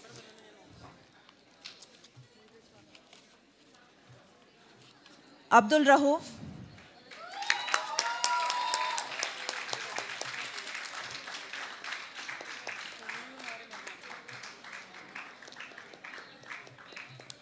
Ahmed Rabin,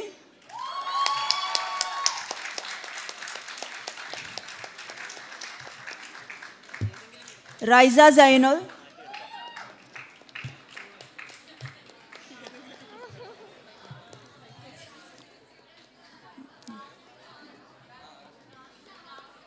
Razika V. Hussain Kuti,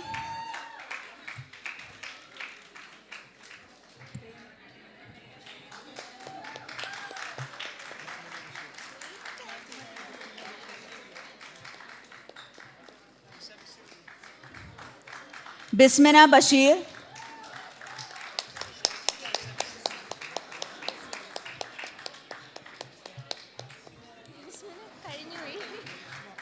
Renu V. Manoj,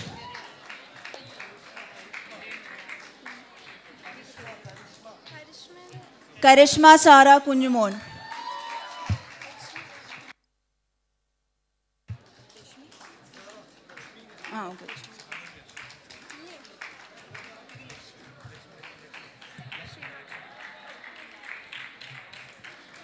Lakshmi Vijay Kumar,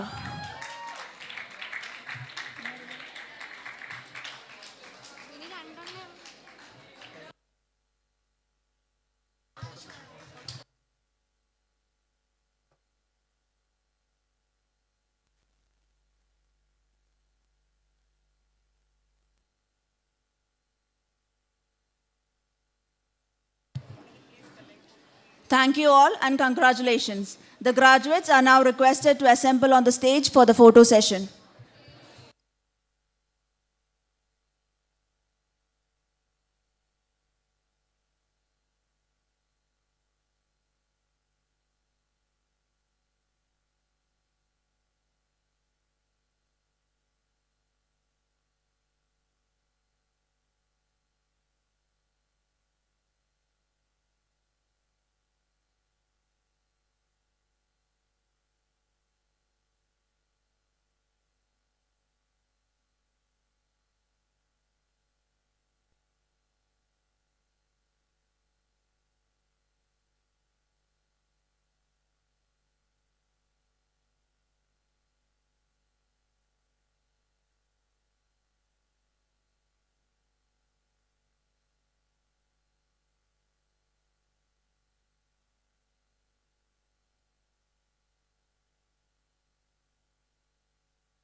hands and say you don't want to do it, I can completely understand. So, but I was told to do a presentation, so I'm going to do it unless you really, really want to get out and have fun. So, I can take a call. Can you hear? Okay, I'll try to do it quick then. I was structuring it along with my initial talk. I kind of titled it Negotiations. It's a series of sort of our works, the thinking that we have within our studio, and just to kind of take you through some of the things that I outlined earlier about the idea of negotiations. For us, practice is about that, and I think it's very important for all of you to understand that a practice of any art form involves negotiations. A person who writes a book has to write the book within a certain number of pages to be able to capture the audience, and there comes the first negotiation. A person who makes a movie can't go on make a movie which goes on for 10 days or 10 years, right? It has to capture that audience. It has to be work within. So it involves a certain amount of edition. It involves a certain amount of negotiation, and the practices of architecture is no different. Any form of any practice of any art form involves that negotiation, and this is what I was telling you earlier. This is not something that you learn at the school, but it's something that you develop over a period of time. And developing yourself as an architect involves a constant learning. It doesn't happen overnight. You don't come out of a school knowing everything. You don't continue to practice and know everything. Every project is a fresh start. Every project carries with your learnings from the previous project. So it's a constant learning, and that's also the beauty of being in this profession. So what I will do is I called it negotiation, the process, the context, and the thinking within our practice. So first and foremost for us as a practice within the studio, it's the idea of negotiating the context. And when I say context, I'm not talking about a particular site context. I'm talking about the context within which we practice today, the socio-political, economic, and cultural context within which we practice today. Our response as a practitioner always is a response to the context within which you practice, and it can be devoid of it. And that is when you start to find solutions to the challenging times that we live in. And I think for us, it's very important to understand the context to begin where we practice. And for us, when we talk about context, I put two statistics out there. Both are very critical for our thinking within our studio. One is the fact that about 70% of world's population is expected to live in urban areas by 2050, which means that a lot of our cities have to become livable, has to become better, right? So I think for us, a certain agenda is already set in as an architect for me when I look at these kind of statistics. And the second one is more critical for a country like ours. It actually says that India has 2% of global land and about 18% of world's population. Right? To me, it means that we have an unfair share of land compared to the population to the rest of the world, which also means that I know very strongly that we can't talk about sustainability without talking about density, because density becomes critical part of our thinking when you look at a context like that, where we have 18% of world's population, but just 2% of world's land. For me, it also means is that if you can take care of 18% of world's population needs in 2% of land, it's actually a wonderful, sustainable way of living, right? Because we consume less land and we take care of the larger needs of the people of the world. And for me, it is both a constraint and an opportunity. But paramount to this is that we can't talk about sustainability without talking about density. And so can buildings be representative of one idea? Can we choose to ignore the complexities that exist within the context? And without engaging with these various complexities and contradictions that comes with the context within which we practice today, can our cities and buildings be truly sustainable? A lot of these things, Mies van der Rohe used to talk about, Venturi used to talk about Mies' work and say, Mies could do these wonderful, beautiful, elegant buildings because he chose to ignore the many complexities that came with the context within which he practiced. And when you practice in a country like India, can we really truly ignore those complexities? When you go out there and practice, you find these many contradictions. I find my own work contradictory to the previous project that I did. And it is that negotiation that takes us through these contradictory things. So we know that as an artist or as an architect, our role is to find harmony in many of these layers of complexities and contradictions that comes with every project that we do. And these just two figure grounds that I put here. One is the one on your right is a traditional Nulli plan, and the one on the left is how we build our cities today. So any traditional city, you will look at it, you will see a Nulli plan like what you see on your right, which means that if you look at those plans carefully, it has more buildings than the ground. But if you actually look at it, for me, it is also a sustainability diagram. If you look at any of the city with culture, city with memories, you will find a plan like that. Although it has many buildings in it, it has a closer relationship to the ground. It has a relationship to the streets, it has a relationship to the plaza. And the moment you start to take off one of those figures out of that plan, you will start to see a change in the context, and you will start to see that plan being changed. But while if you look at the figure ground on the left, which is how we build our cities today, which is basically says that you leave a setback and build a tower. And when you do that, and that's how building regulations of any modern city, when you do that, you actually see a lot more ground than what you see on your right. But when you actually look at those grounds have been taken over by cars, and vehicles and other infrastructure activities are not necessarily people. And so it becomes a city of object, and that's what we see in our cities. It becomes a collection of a city of objects. So how do you kind of create, when you practice in a context like that, which is regulated like that, how do you create a city of memory and city of culture? I called it the first negotiation, I called it negotiating the ground. These are a series of projects we did inside a university in Chennai called Crescent University, where the first building we did was the Department of Aeronautics. And when we got the project, we realized that we have to imagine this campus as a microcosm of a city and try and bring in many of those thoughts we had about how do you kind of create campuses or cities which are tied to the ground, but at the same time, look at how do you transition from a horizontal campus to a vertical campus. This is now in the heart of the city, closer to the airport, and the density has gone up. There is a requirement for larger density with limited land, and hence we knew that we have to create a campus which has to go vertically up. But how do you create a campus then still tied to that ground? And so when we went and kind of really analyzed the existing campus, that's the formal entrance into the campus. These are some of the existing buildings here. So you can see there are many wonderful open spaces within the campus, but the buildings actually don't really relate to those open spaces. It turns it back, most of them are toilets, etc., etc. And in the process, you see many of these spaces not very used. It doesn't have a dialogue with the buildings. And so for us, it was about that articulation of the ground that we kind of looked at the initial stage. And these are the four institutional buildings that we did in the campus. This is a post-design diagram. And that's the School of Aeronautics, which we did first. The second was a School of Life Sciences. This is a School of Architecture, which we recently completed. And that's the Student Activity Center and Canteen, which we are working on right now.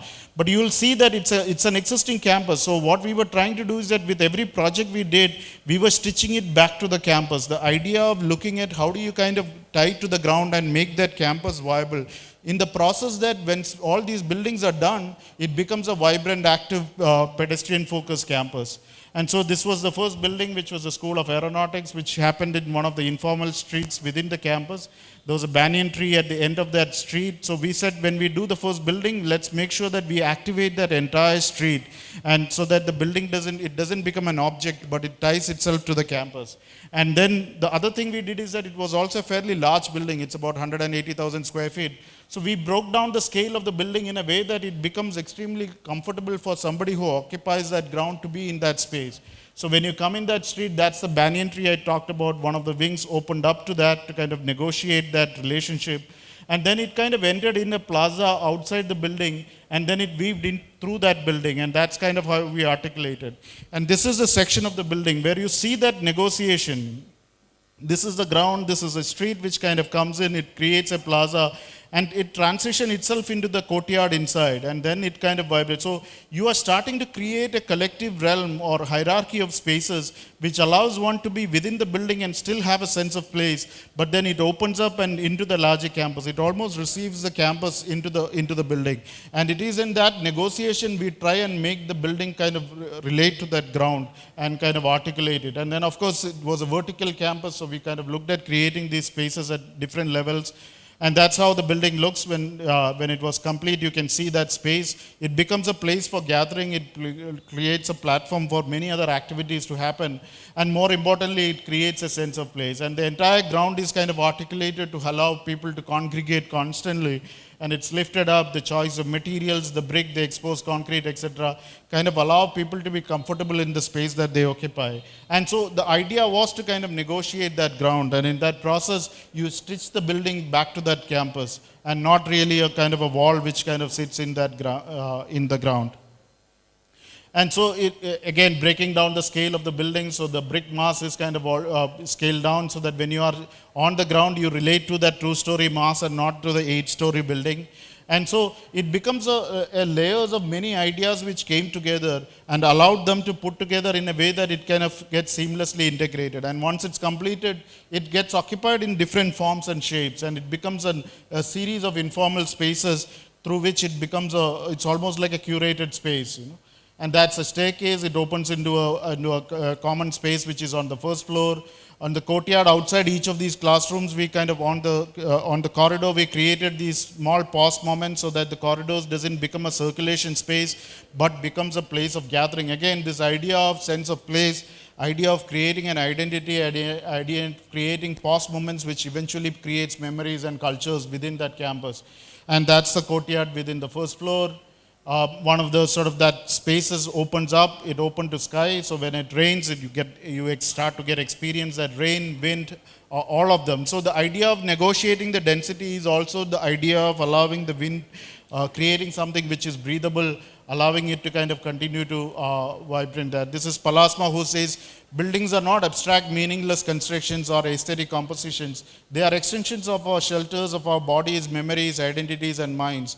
Consequently, architecture arises from existentially true confrontations, experiences, recollections, and aspirations. For us, the idea of sustainability comes from it. It is about kind of creating something which can be reused and used for many other purposes than just the purpose for which it is built. And these kind of spaces allows one to kind of use it in multiple ways.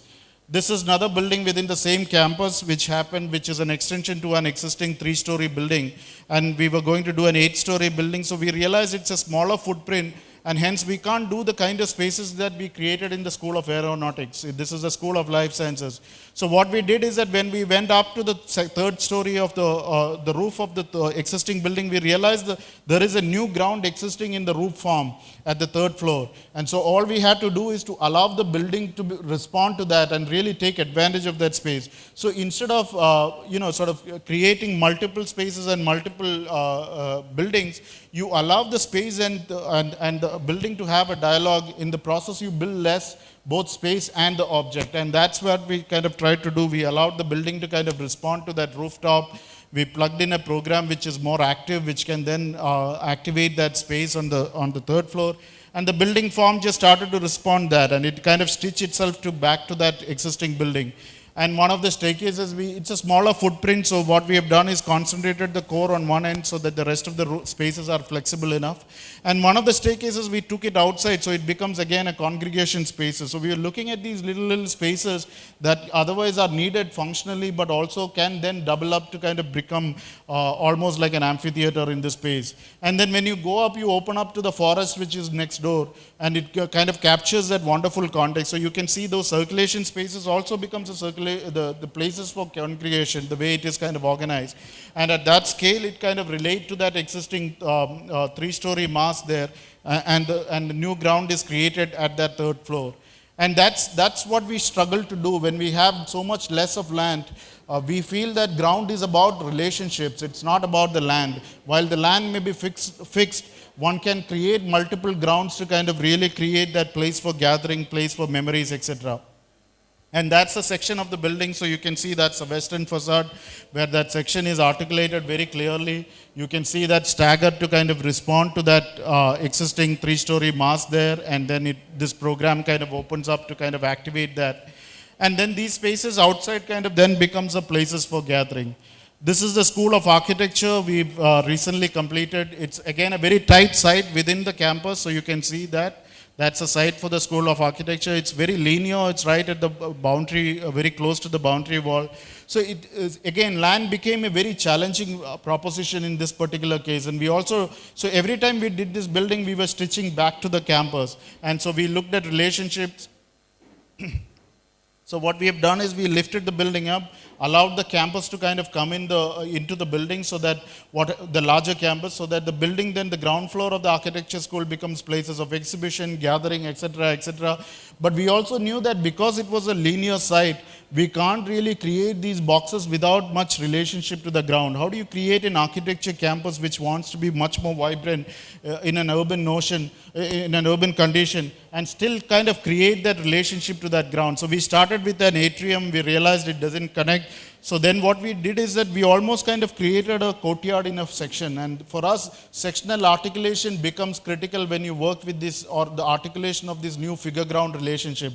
For us, that courtyard is in the section. So it's not an open-to-sky courtyard. It's actually what we call as an open-to-sides courtyard. It's a diagonal section where we created that courtyard. So every floor starts to have that, every floor has a courtyard, which then in turn opens into the next one. And by staggering it, it allowed that entire building to be connected by that. So you start to then tie the campus, the vertical campus, through the notion of a sectional courtyard. And then it eventually kind of ties to the ground. So this is the new figure ground. And this, I talked about the kind of the opportunities that present in working in challenging contexts like ours, is this idea of creating new models of development, new relationship between figure and the ground. And in the process, you start to evolve and create something much more meaningful.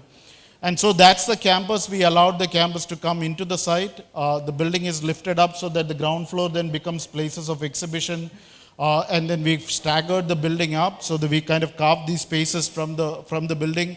Once we carved the spaces, we also kind of shifted one of the wings onto the other. So that's the southern facade. So we wanted this space to be completely shaded. So it almost cantilevers 8 feet onto that space, providing the shade, etc., for that building, for those spaces. And at the same time, it's also oriented in the way the wind flows through the building. So it really kind of kept, so part of negotiating the density is also about how do you make the building light as you go up. And the way to do it is to kind of really embrace the sort of the natural sources, allow natural light to come in, allow light and air. So when you are on the 8th floor, you still feel like you are on the ground floor because you're constantly connecting with the context and allowing this light, air, etc. to kind of embrace you in a way that it makes it lighter. And the larger studio programs then plugged into that, and that becomes the sort of the larger building of the.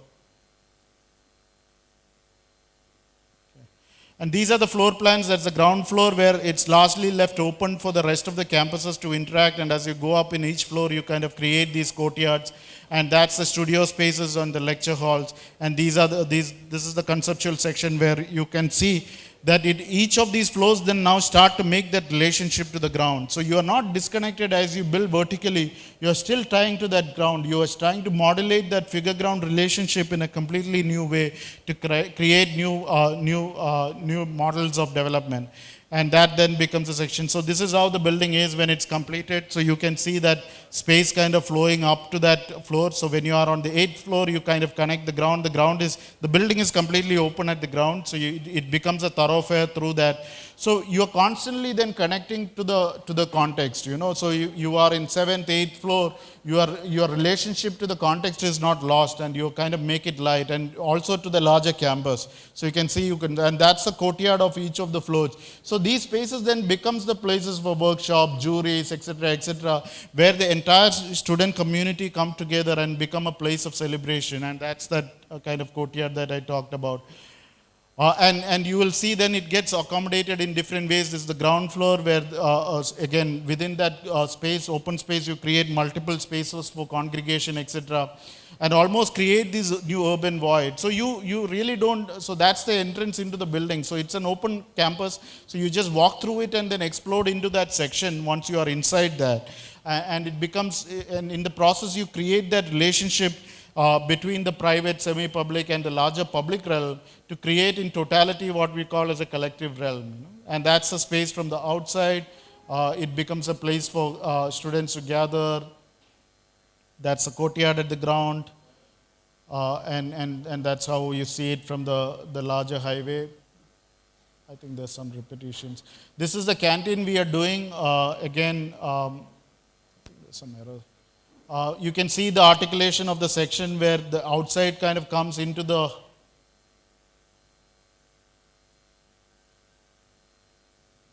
I think the slide should not be there. There has to be major. Is that what's showing up there? Okay, this is, I just want to talk about negotiating the program. This is a competition project which we won few years back in the National Law School in Bangalore. It's in the larger campus. It was an invited competition. It was an open competition, became shortlist, two-stage competition. We eventually won that, where the client wanted to build an auditorium which is largely going to be used for convocation at the end of the year, where the president of the country comes and all the lawyers go through the convocation through that auditorium process. And they wanted it sustainable. And this is also the contradiction that I talked about. When you get clients who come to you and say, I want to build a building which is extremely sustainable, but also going to be used once a year. And that's kind of became the thought process for us. How can you design a building, no matter how well you environmentally design it and going to be used only once a year, how does it become sustainable? So what we thought and went and argued is that let's create a building which can then open up to the larger community, bring in programs, and these are public institutions. Let's use this infrastructure as a way to kind of open up and bring the community into the campus. So we place the building at the other end of the campus where there is less academic activities, and allowed this facility to be opened up to the larger community. And then we brought in new programs like exhibition spaces, cafes, etc., which the larger community can integrate, and also placed it next to the hostel. So we reprogrammed that entire building to create something which can be used every day, and auditorium, of course, is built into that process. The other thing, so the typology of the program is, auditorium is also very challenging because it's a dead box like a mall. So what we have done is, again, lifted up the ground to kind of create activities on the ground floor. The other thing we did is that there's a football ground next to it, to which they were going to build the stands for that football ground.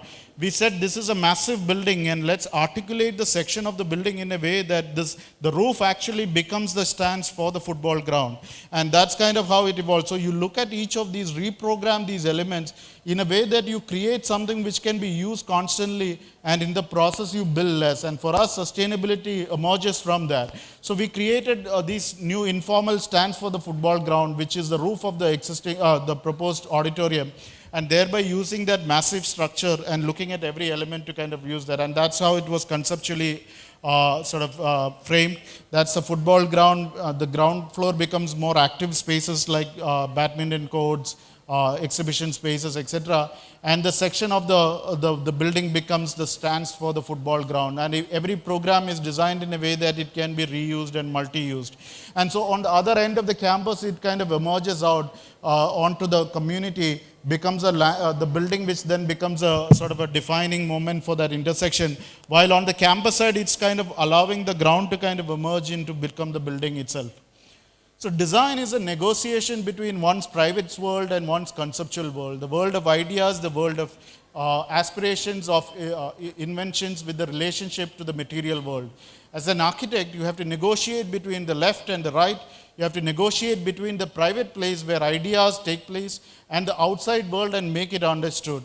So Tom Main says that architecture is the beginning of something, and if you're not involved in the first principles, if you're not involved in the absolute beginning of the generative process, it is cake decoration. And that's what we see in many of the things that we call as architecture. We design something and we do cake decoration on it and call it architecture.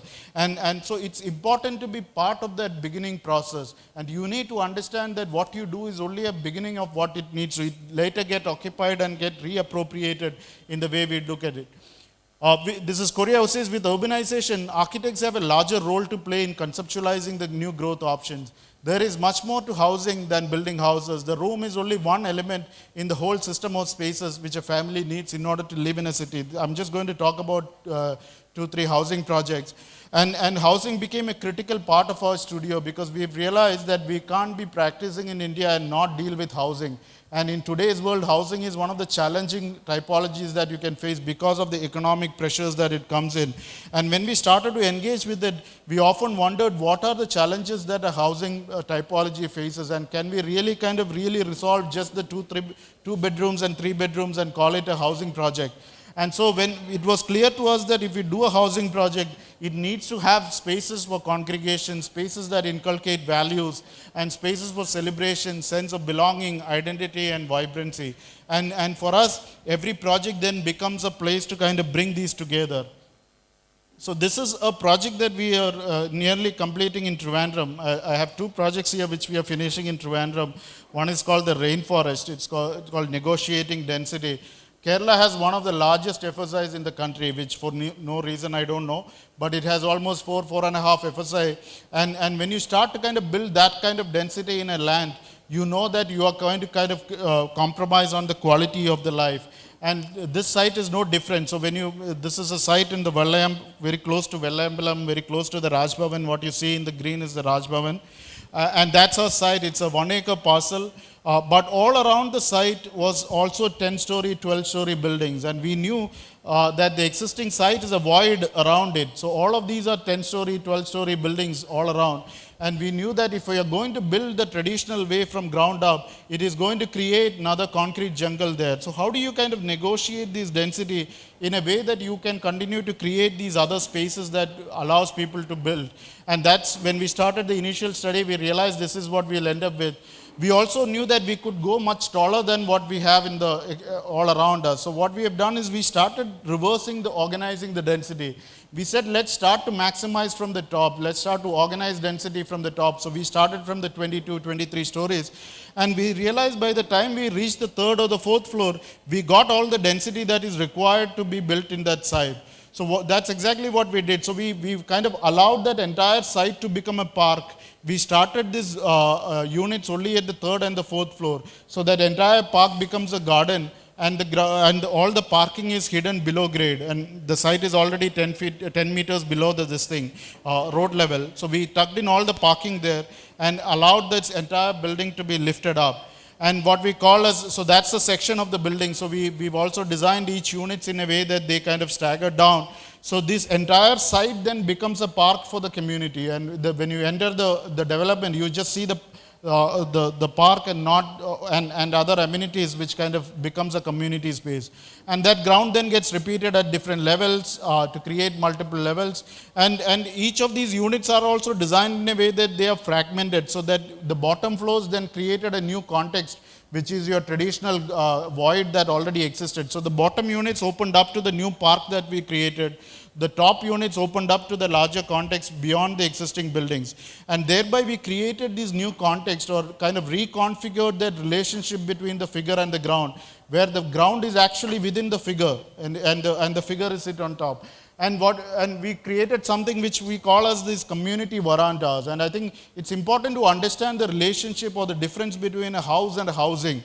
And when you start to do housing, your idea of community comes from the notion of that living together, the idea of shared living. And for us, it is important that when you translate a traditional veranda into a community housing veranda, it has to cater to those multiple level of activities. So we called this a community veranda, with the entire site become with this building kind of floating above you at the 3rd and the 4th floor.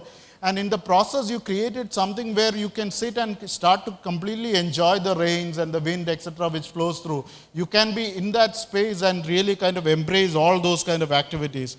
And in the process, what we created something called a reverse skyline. So when you see when you are in that veranda, you see these units stopping at multiple levels, and the building kind of rising up from that. And that's the scale that we talked about. So each of the units, the entire services is transferred at the 4th floor, and only 4 columns of each of the units comes down. And in the process, we left the entire site as a park, and the unit starts at the 3rd and the 4th floor. And only the reception, the amenities, etc., kind of comes down to the ground, so that it becomes part of their activities.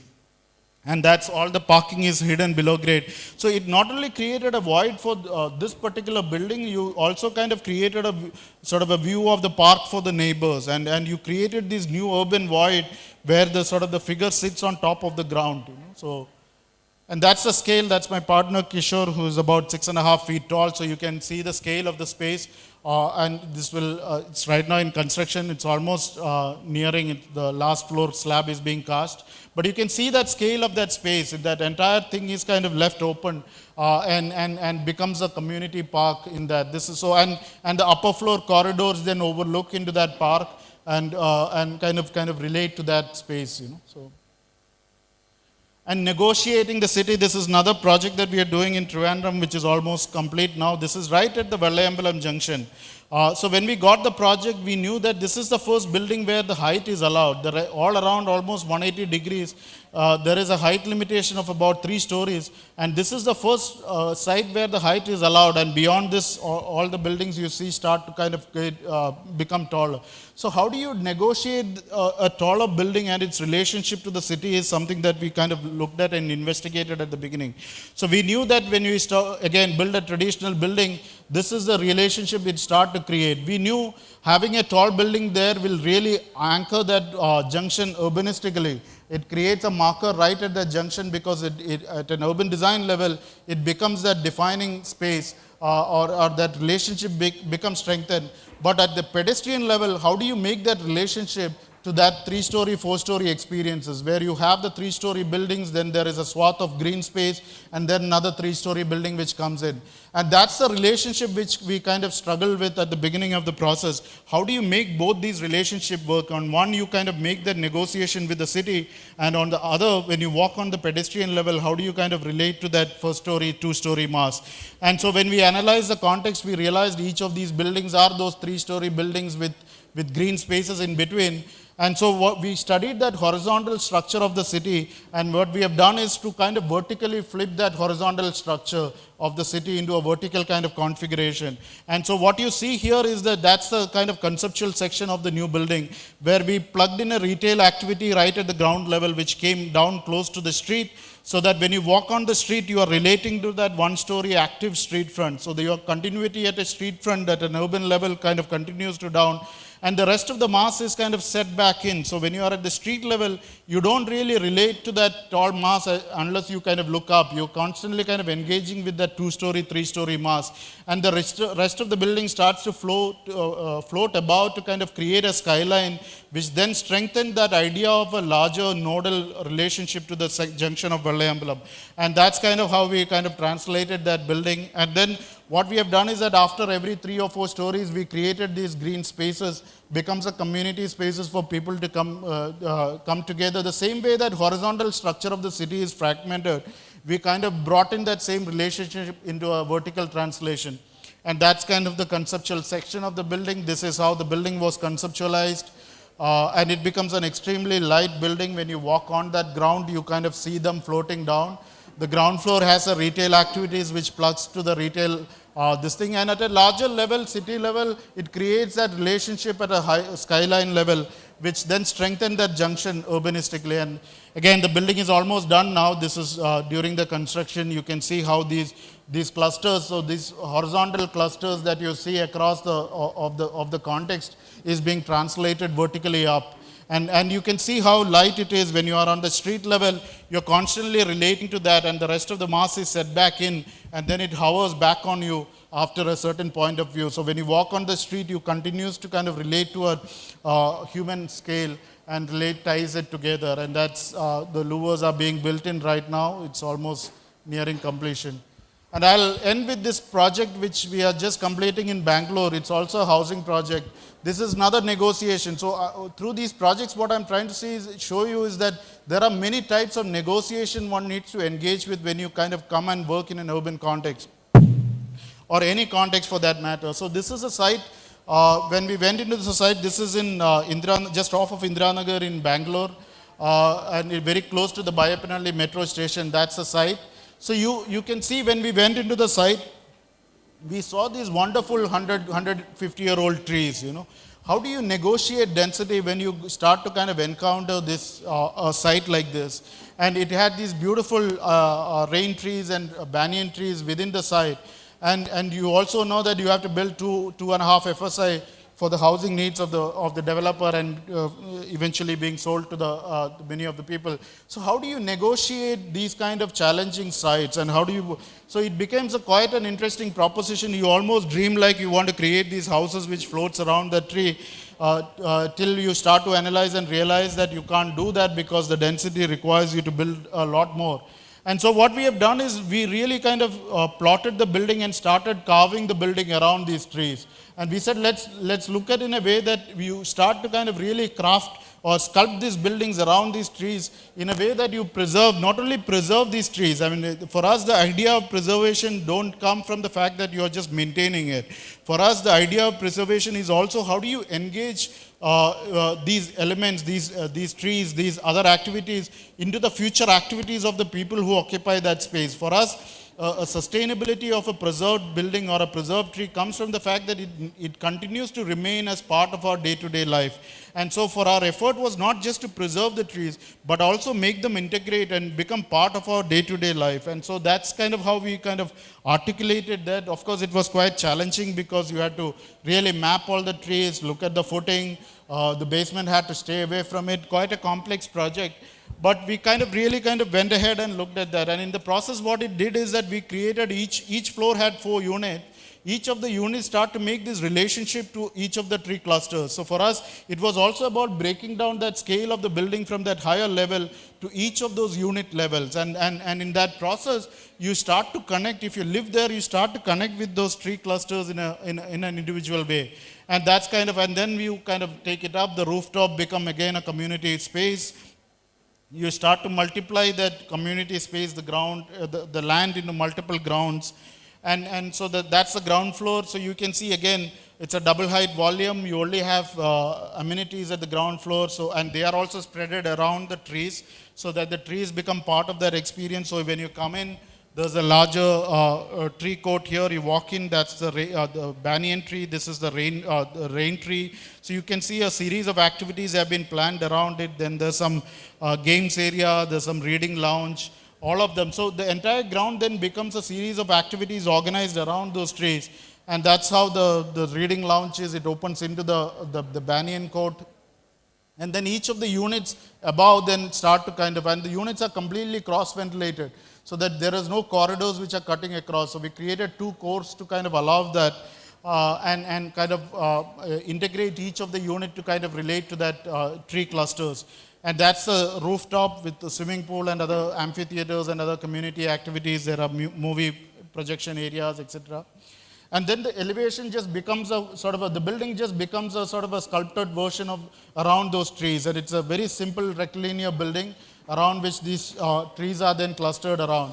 And because each of the units are curved, we brought in these louvers then which offers privacy, is operable, so you can keep it open, closed, etc. But more importantly for us, it becomes a backdrop to these tree clusters. Almost it kind of start to announce in its relationship to the larger, or rather trying to make a statement to the larger city that one needs to negotiate with these challenges that comes with these trees. And when you negotiate, you actually try to kind of start to create something which much more meaningful, where you start to live in relationship with this and not without that. And so for us, many of our challenges with density and working in an urban context is about those negotiations. How do you kind of work through around it? And these are some of the pictures from the construction site. Like I said, it's extremely challenging, but what's beautiful is that there are a lot of things you never plan for it. So when you go up to the 4th floor, a tree which started much beyond your buildings start to come into your house, which, on the 7th floor, you see the branches coming into your balconies. So you can't plan for it, but you start to kind of create these opportunities, or buildings become a framework for all of these to be integrated. And that for me is the beautiful part of these projects like this, is that the things that you don't plan for it and it accidentally happens, but your role as an architect is to really create a framework for those things to happen. So in this particular case, even when you go on the 8th floor, your bedroom balcony opens into a tree cluster or a branch which kind of comes inside your house. And that for us is the sort of the fascinating part of the building. This building is almost complete now. Again, you can see those louvers coming around and creating that dialogue between the trees, and you start to kind of engage them in your day-to-day activities, and it becomes a language and a vocabulary for that buildings as well. These are just some recent pictures I took. This is, I just want to quote a couple of things. One is from Korea. I think this is extremely important for us as architects. This is from his lecture in London in, I think, 83. He says that we are only as big as the questions we address. And this, to my mind, is a central riveting fact of life for architects in the third world. Not the size or the value of the projects we are working on, but the nature of the questions they raise and which we must confront. A chance to grow the abiding virtue of a place in the sun. So your answers, as an architect, it's not so much important as to what you do, or what you come up with as a design. It's what is more important is what are the questions that you are asking to arrive at that design. And that determines who you are as an architect. It's extremely important for you to understand. So when you get every project, it's important to understand what are the questions I need to ask. What are the things that I need to investigate these projects? And then you realize that your design solutions are not as important as your questions that you ask. And the design solutions naturally becomes much more meaningful if you ask the right questions. So important to learn that when I talked about earlier that you have to be your own self-motivator, you have to be your own critic, biggest critic, you will realize that when you go into the world of practice, you have to develop skills to ask questions to yourself. And with every project that you do, you ask more and more questions. And that questions are not just about solving a brief. And that questions go beyond the brief. And that questions have to do with the typologies. Can you do a housing project without really thinking of what housing as a typology faces in the larger context within which we practice today? And so it's very important to develop that talent, to develop that attitude to ask these questions that allows you to create meaningful projects in the end. And I'll end with this wonderful quote. I touched upon this again in my initial talk. This is from Bruce Mau in his book, Massive Change. He said, massive change is not about the world of design. And we all get obsessed with the world of design. Massive change is about the design of the world. And I think it's very important for you to, as a young architect, to differentiate between the both. At any time, many times during your career, you will be asked to make that choice between when you start to negotiate. Right? Am I a designer first, or am I a person who cares for the world first? Because many times it's not so important your design. It's what you kind of find solutions, and your solutions often may not be the act of building buildings. And that is also very important to understand, because the act of building is unsustainable. So everything that we do is unsustainable, no matter how much we preach about it. Right? So we begin at a negative point. We are sinners to begin with. So what we can do is that when we build that meaningfully. When we build that to the needs of the people. And when we build, we engage in a negotiation with the challenges that we face. And that's our responsibility. Thank you.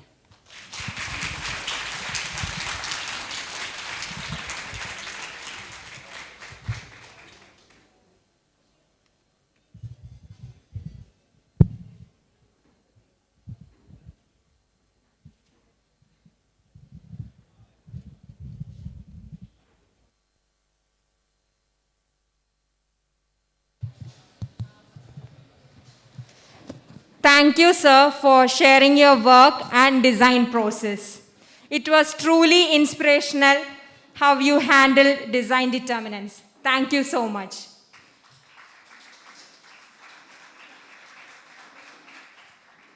Do you have any questions, audience?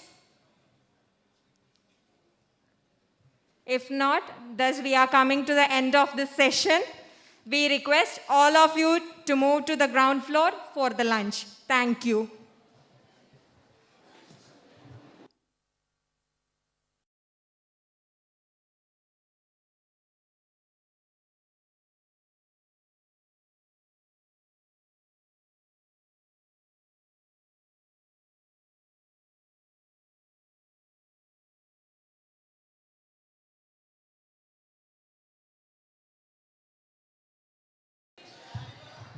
ഇന്ന് 3 മണിക്ക് എല്ലാവരെയും ഞാൻ കോളേജിലോട്ട് ക്ഷണിക്കുകയാണ്.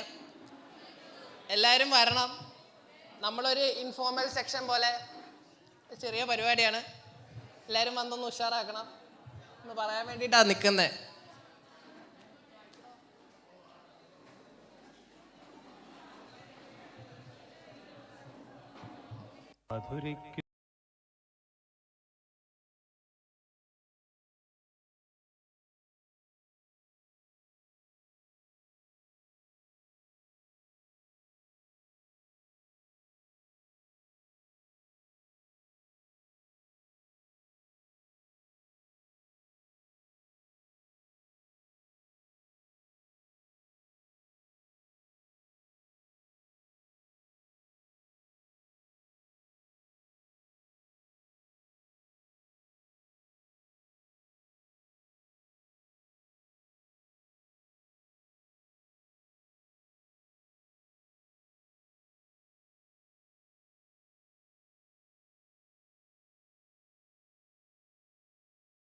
കൊണ്ടുപോകൂ ഞങ്ങളെയാ മാഞ്ചുവട്ടിൽ മാഞ്ചുവട്ടിൽ മധുരിക്കും ഓർമ്മകളെ മലർമഞ്ചൽ കൊണ്ടുവരൂ കൊണ്ടുപോകൂ ഞങ്ങളെയാ മാഞ്ചുവട്ടിൽ മാഞ്ചുവട്ടിൽ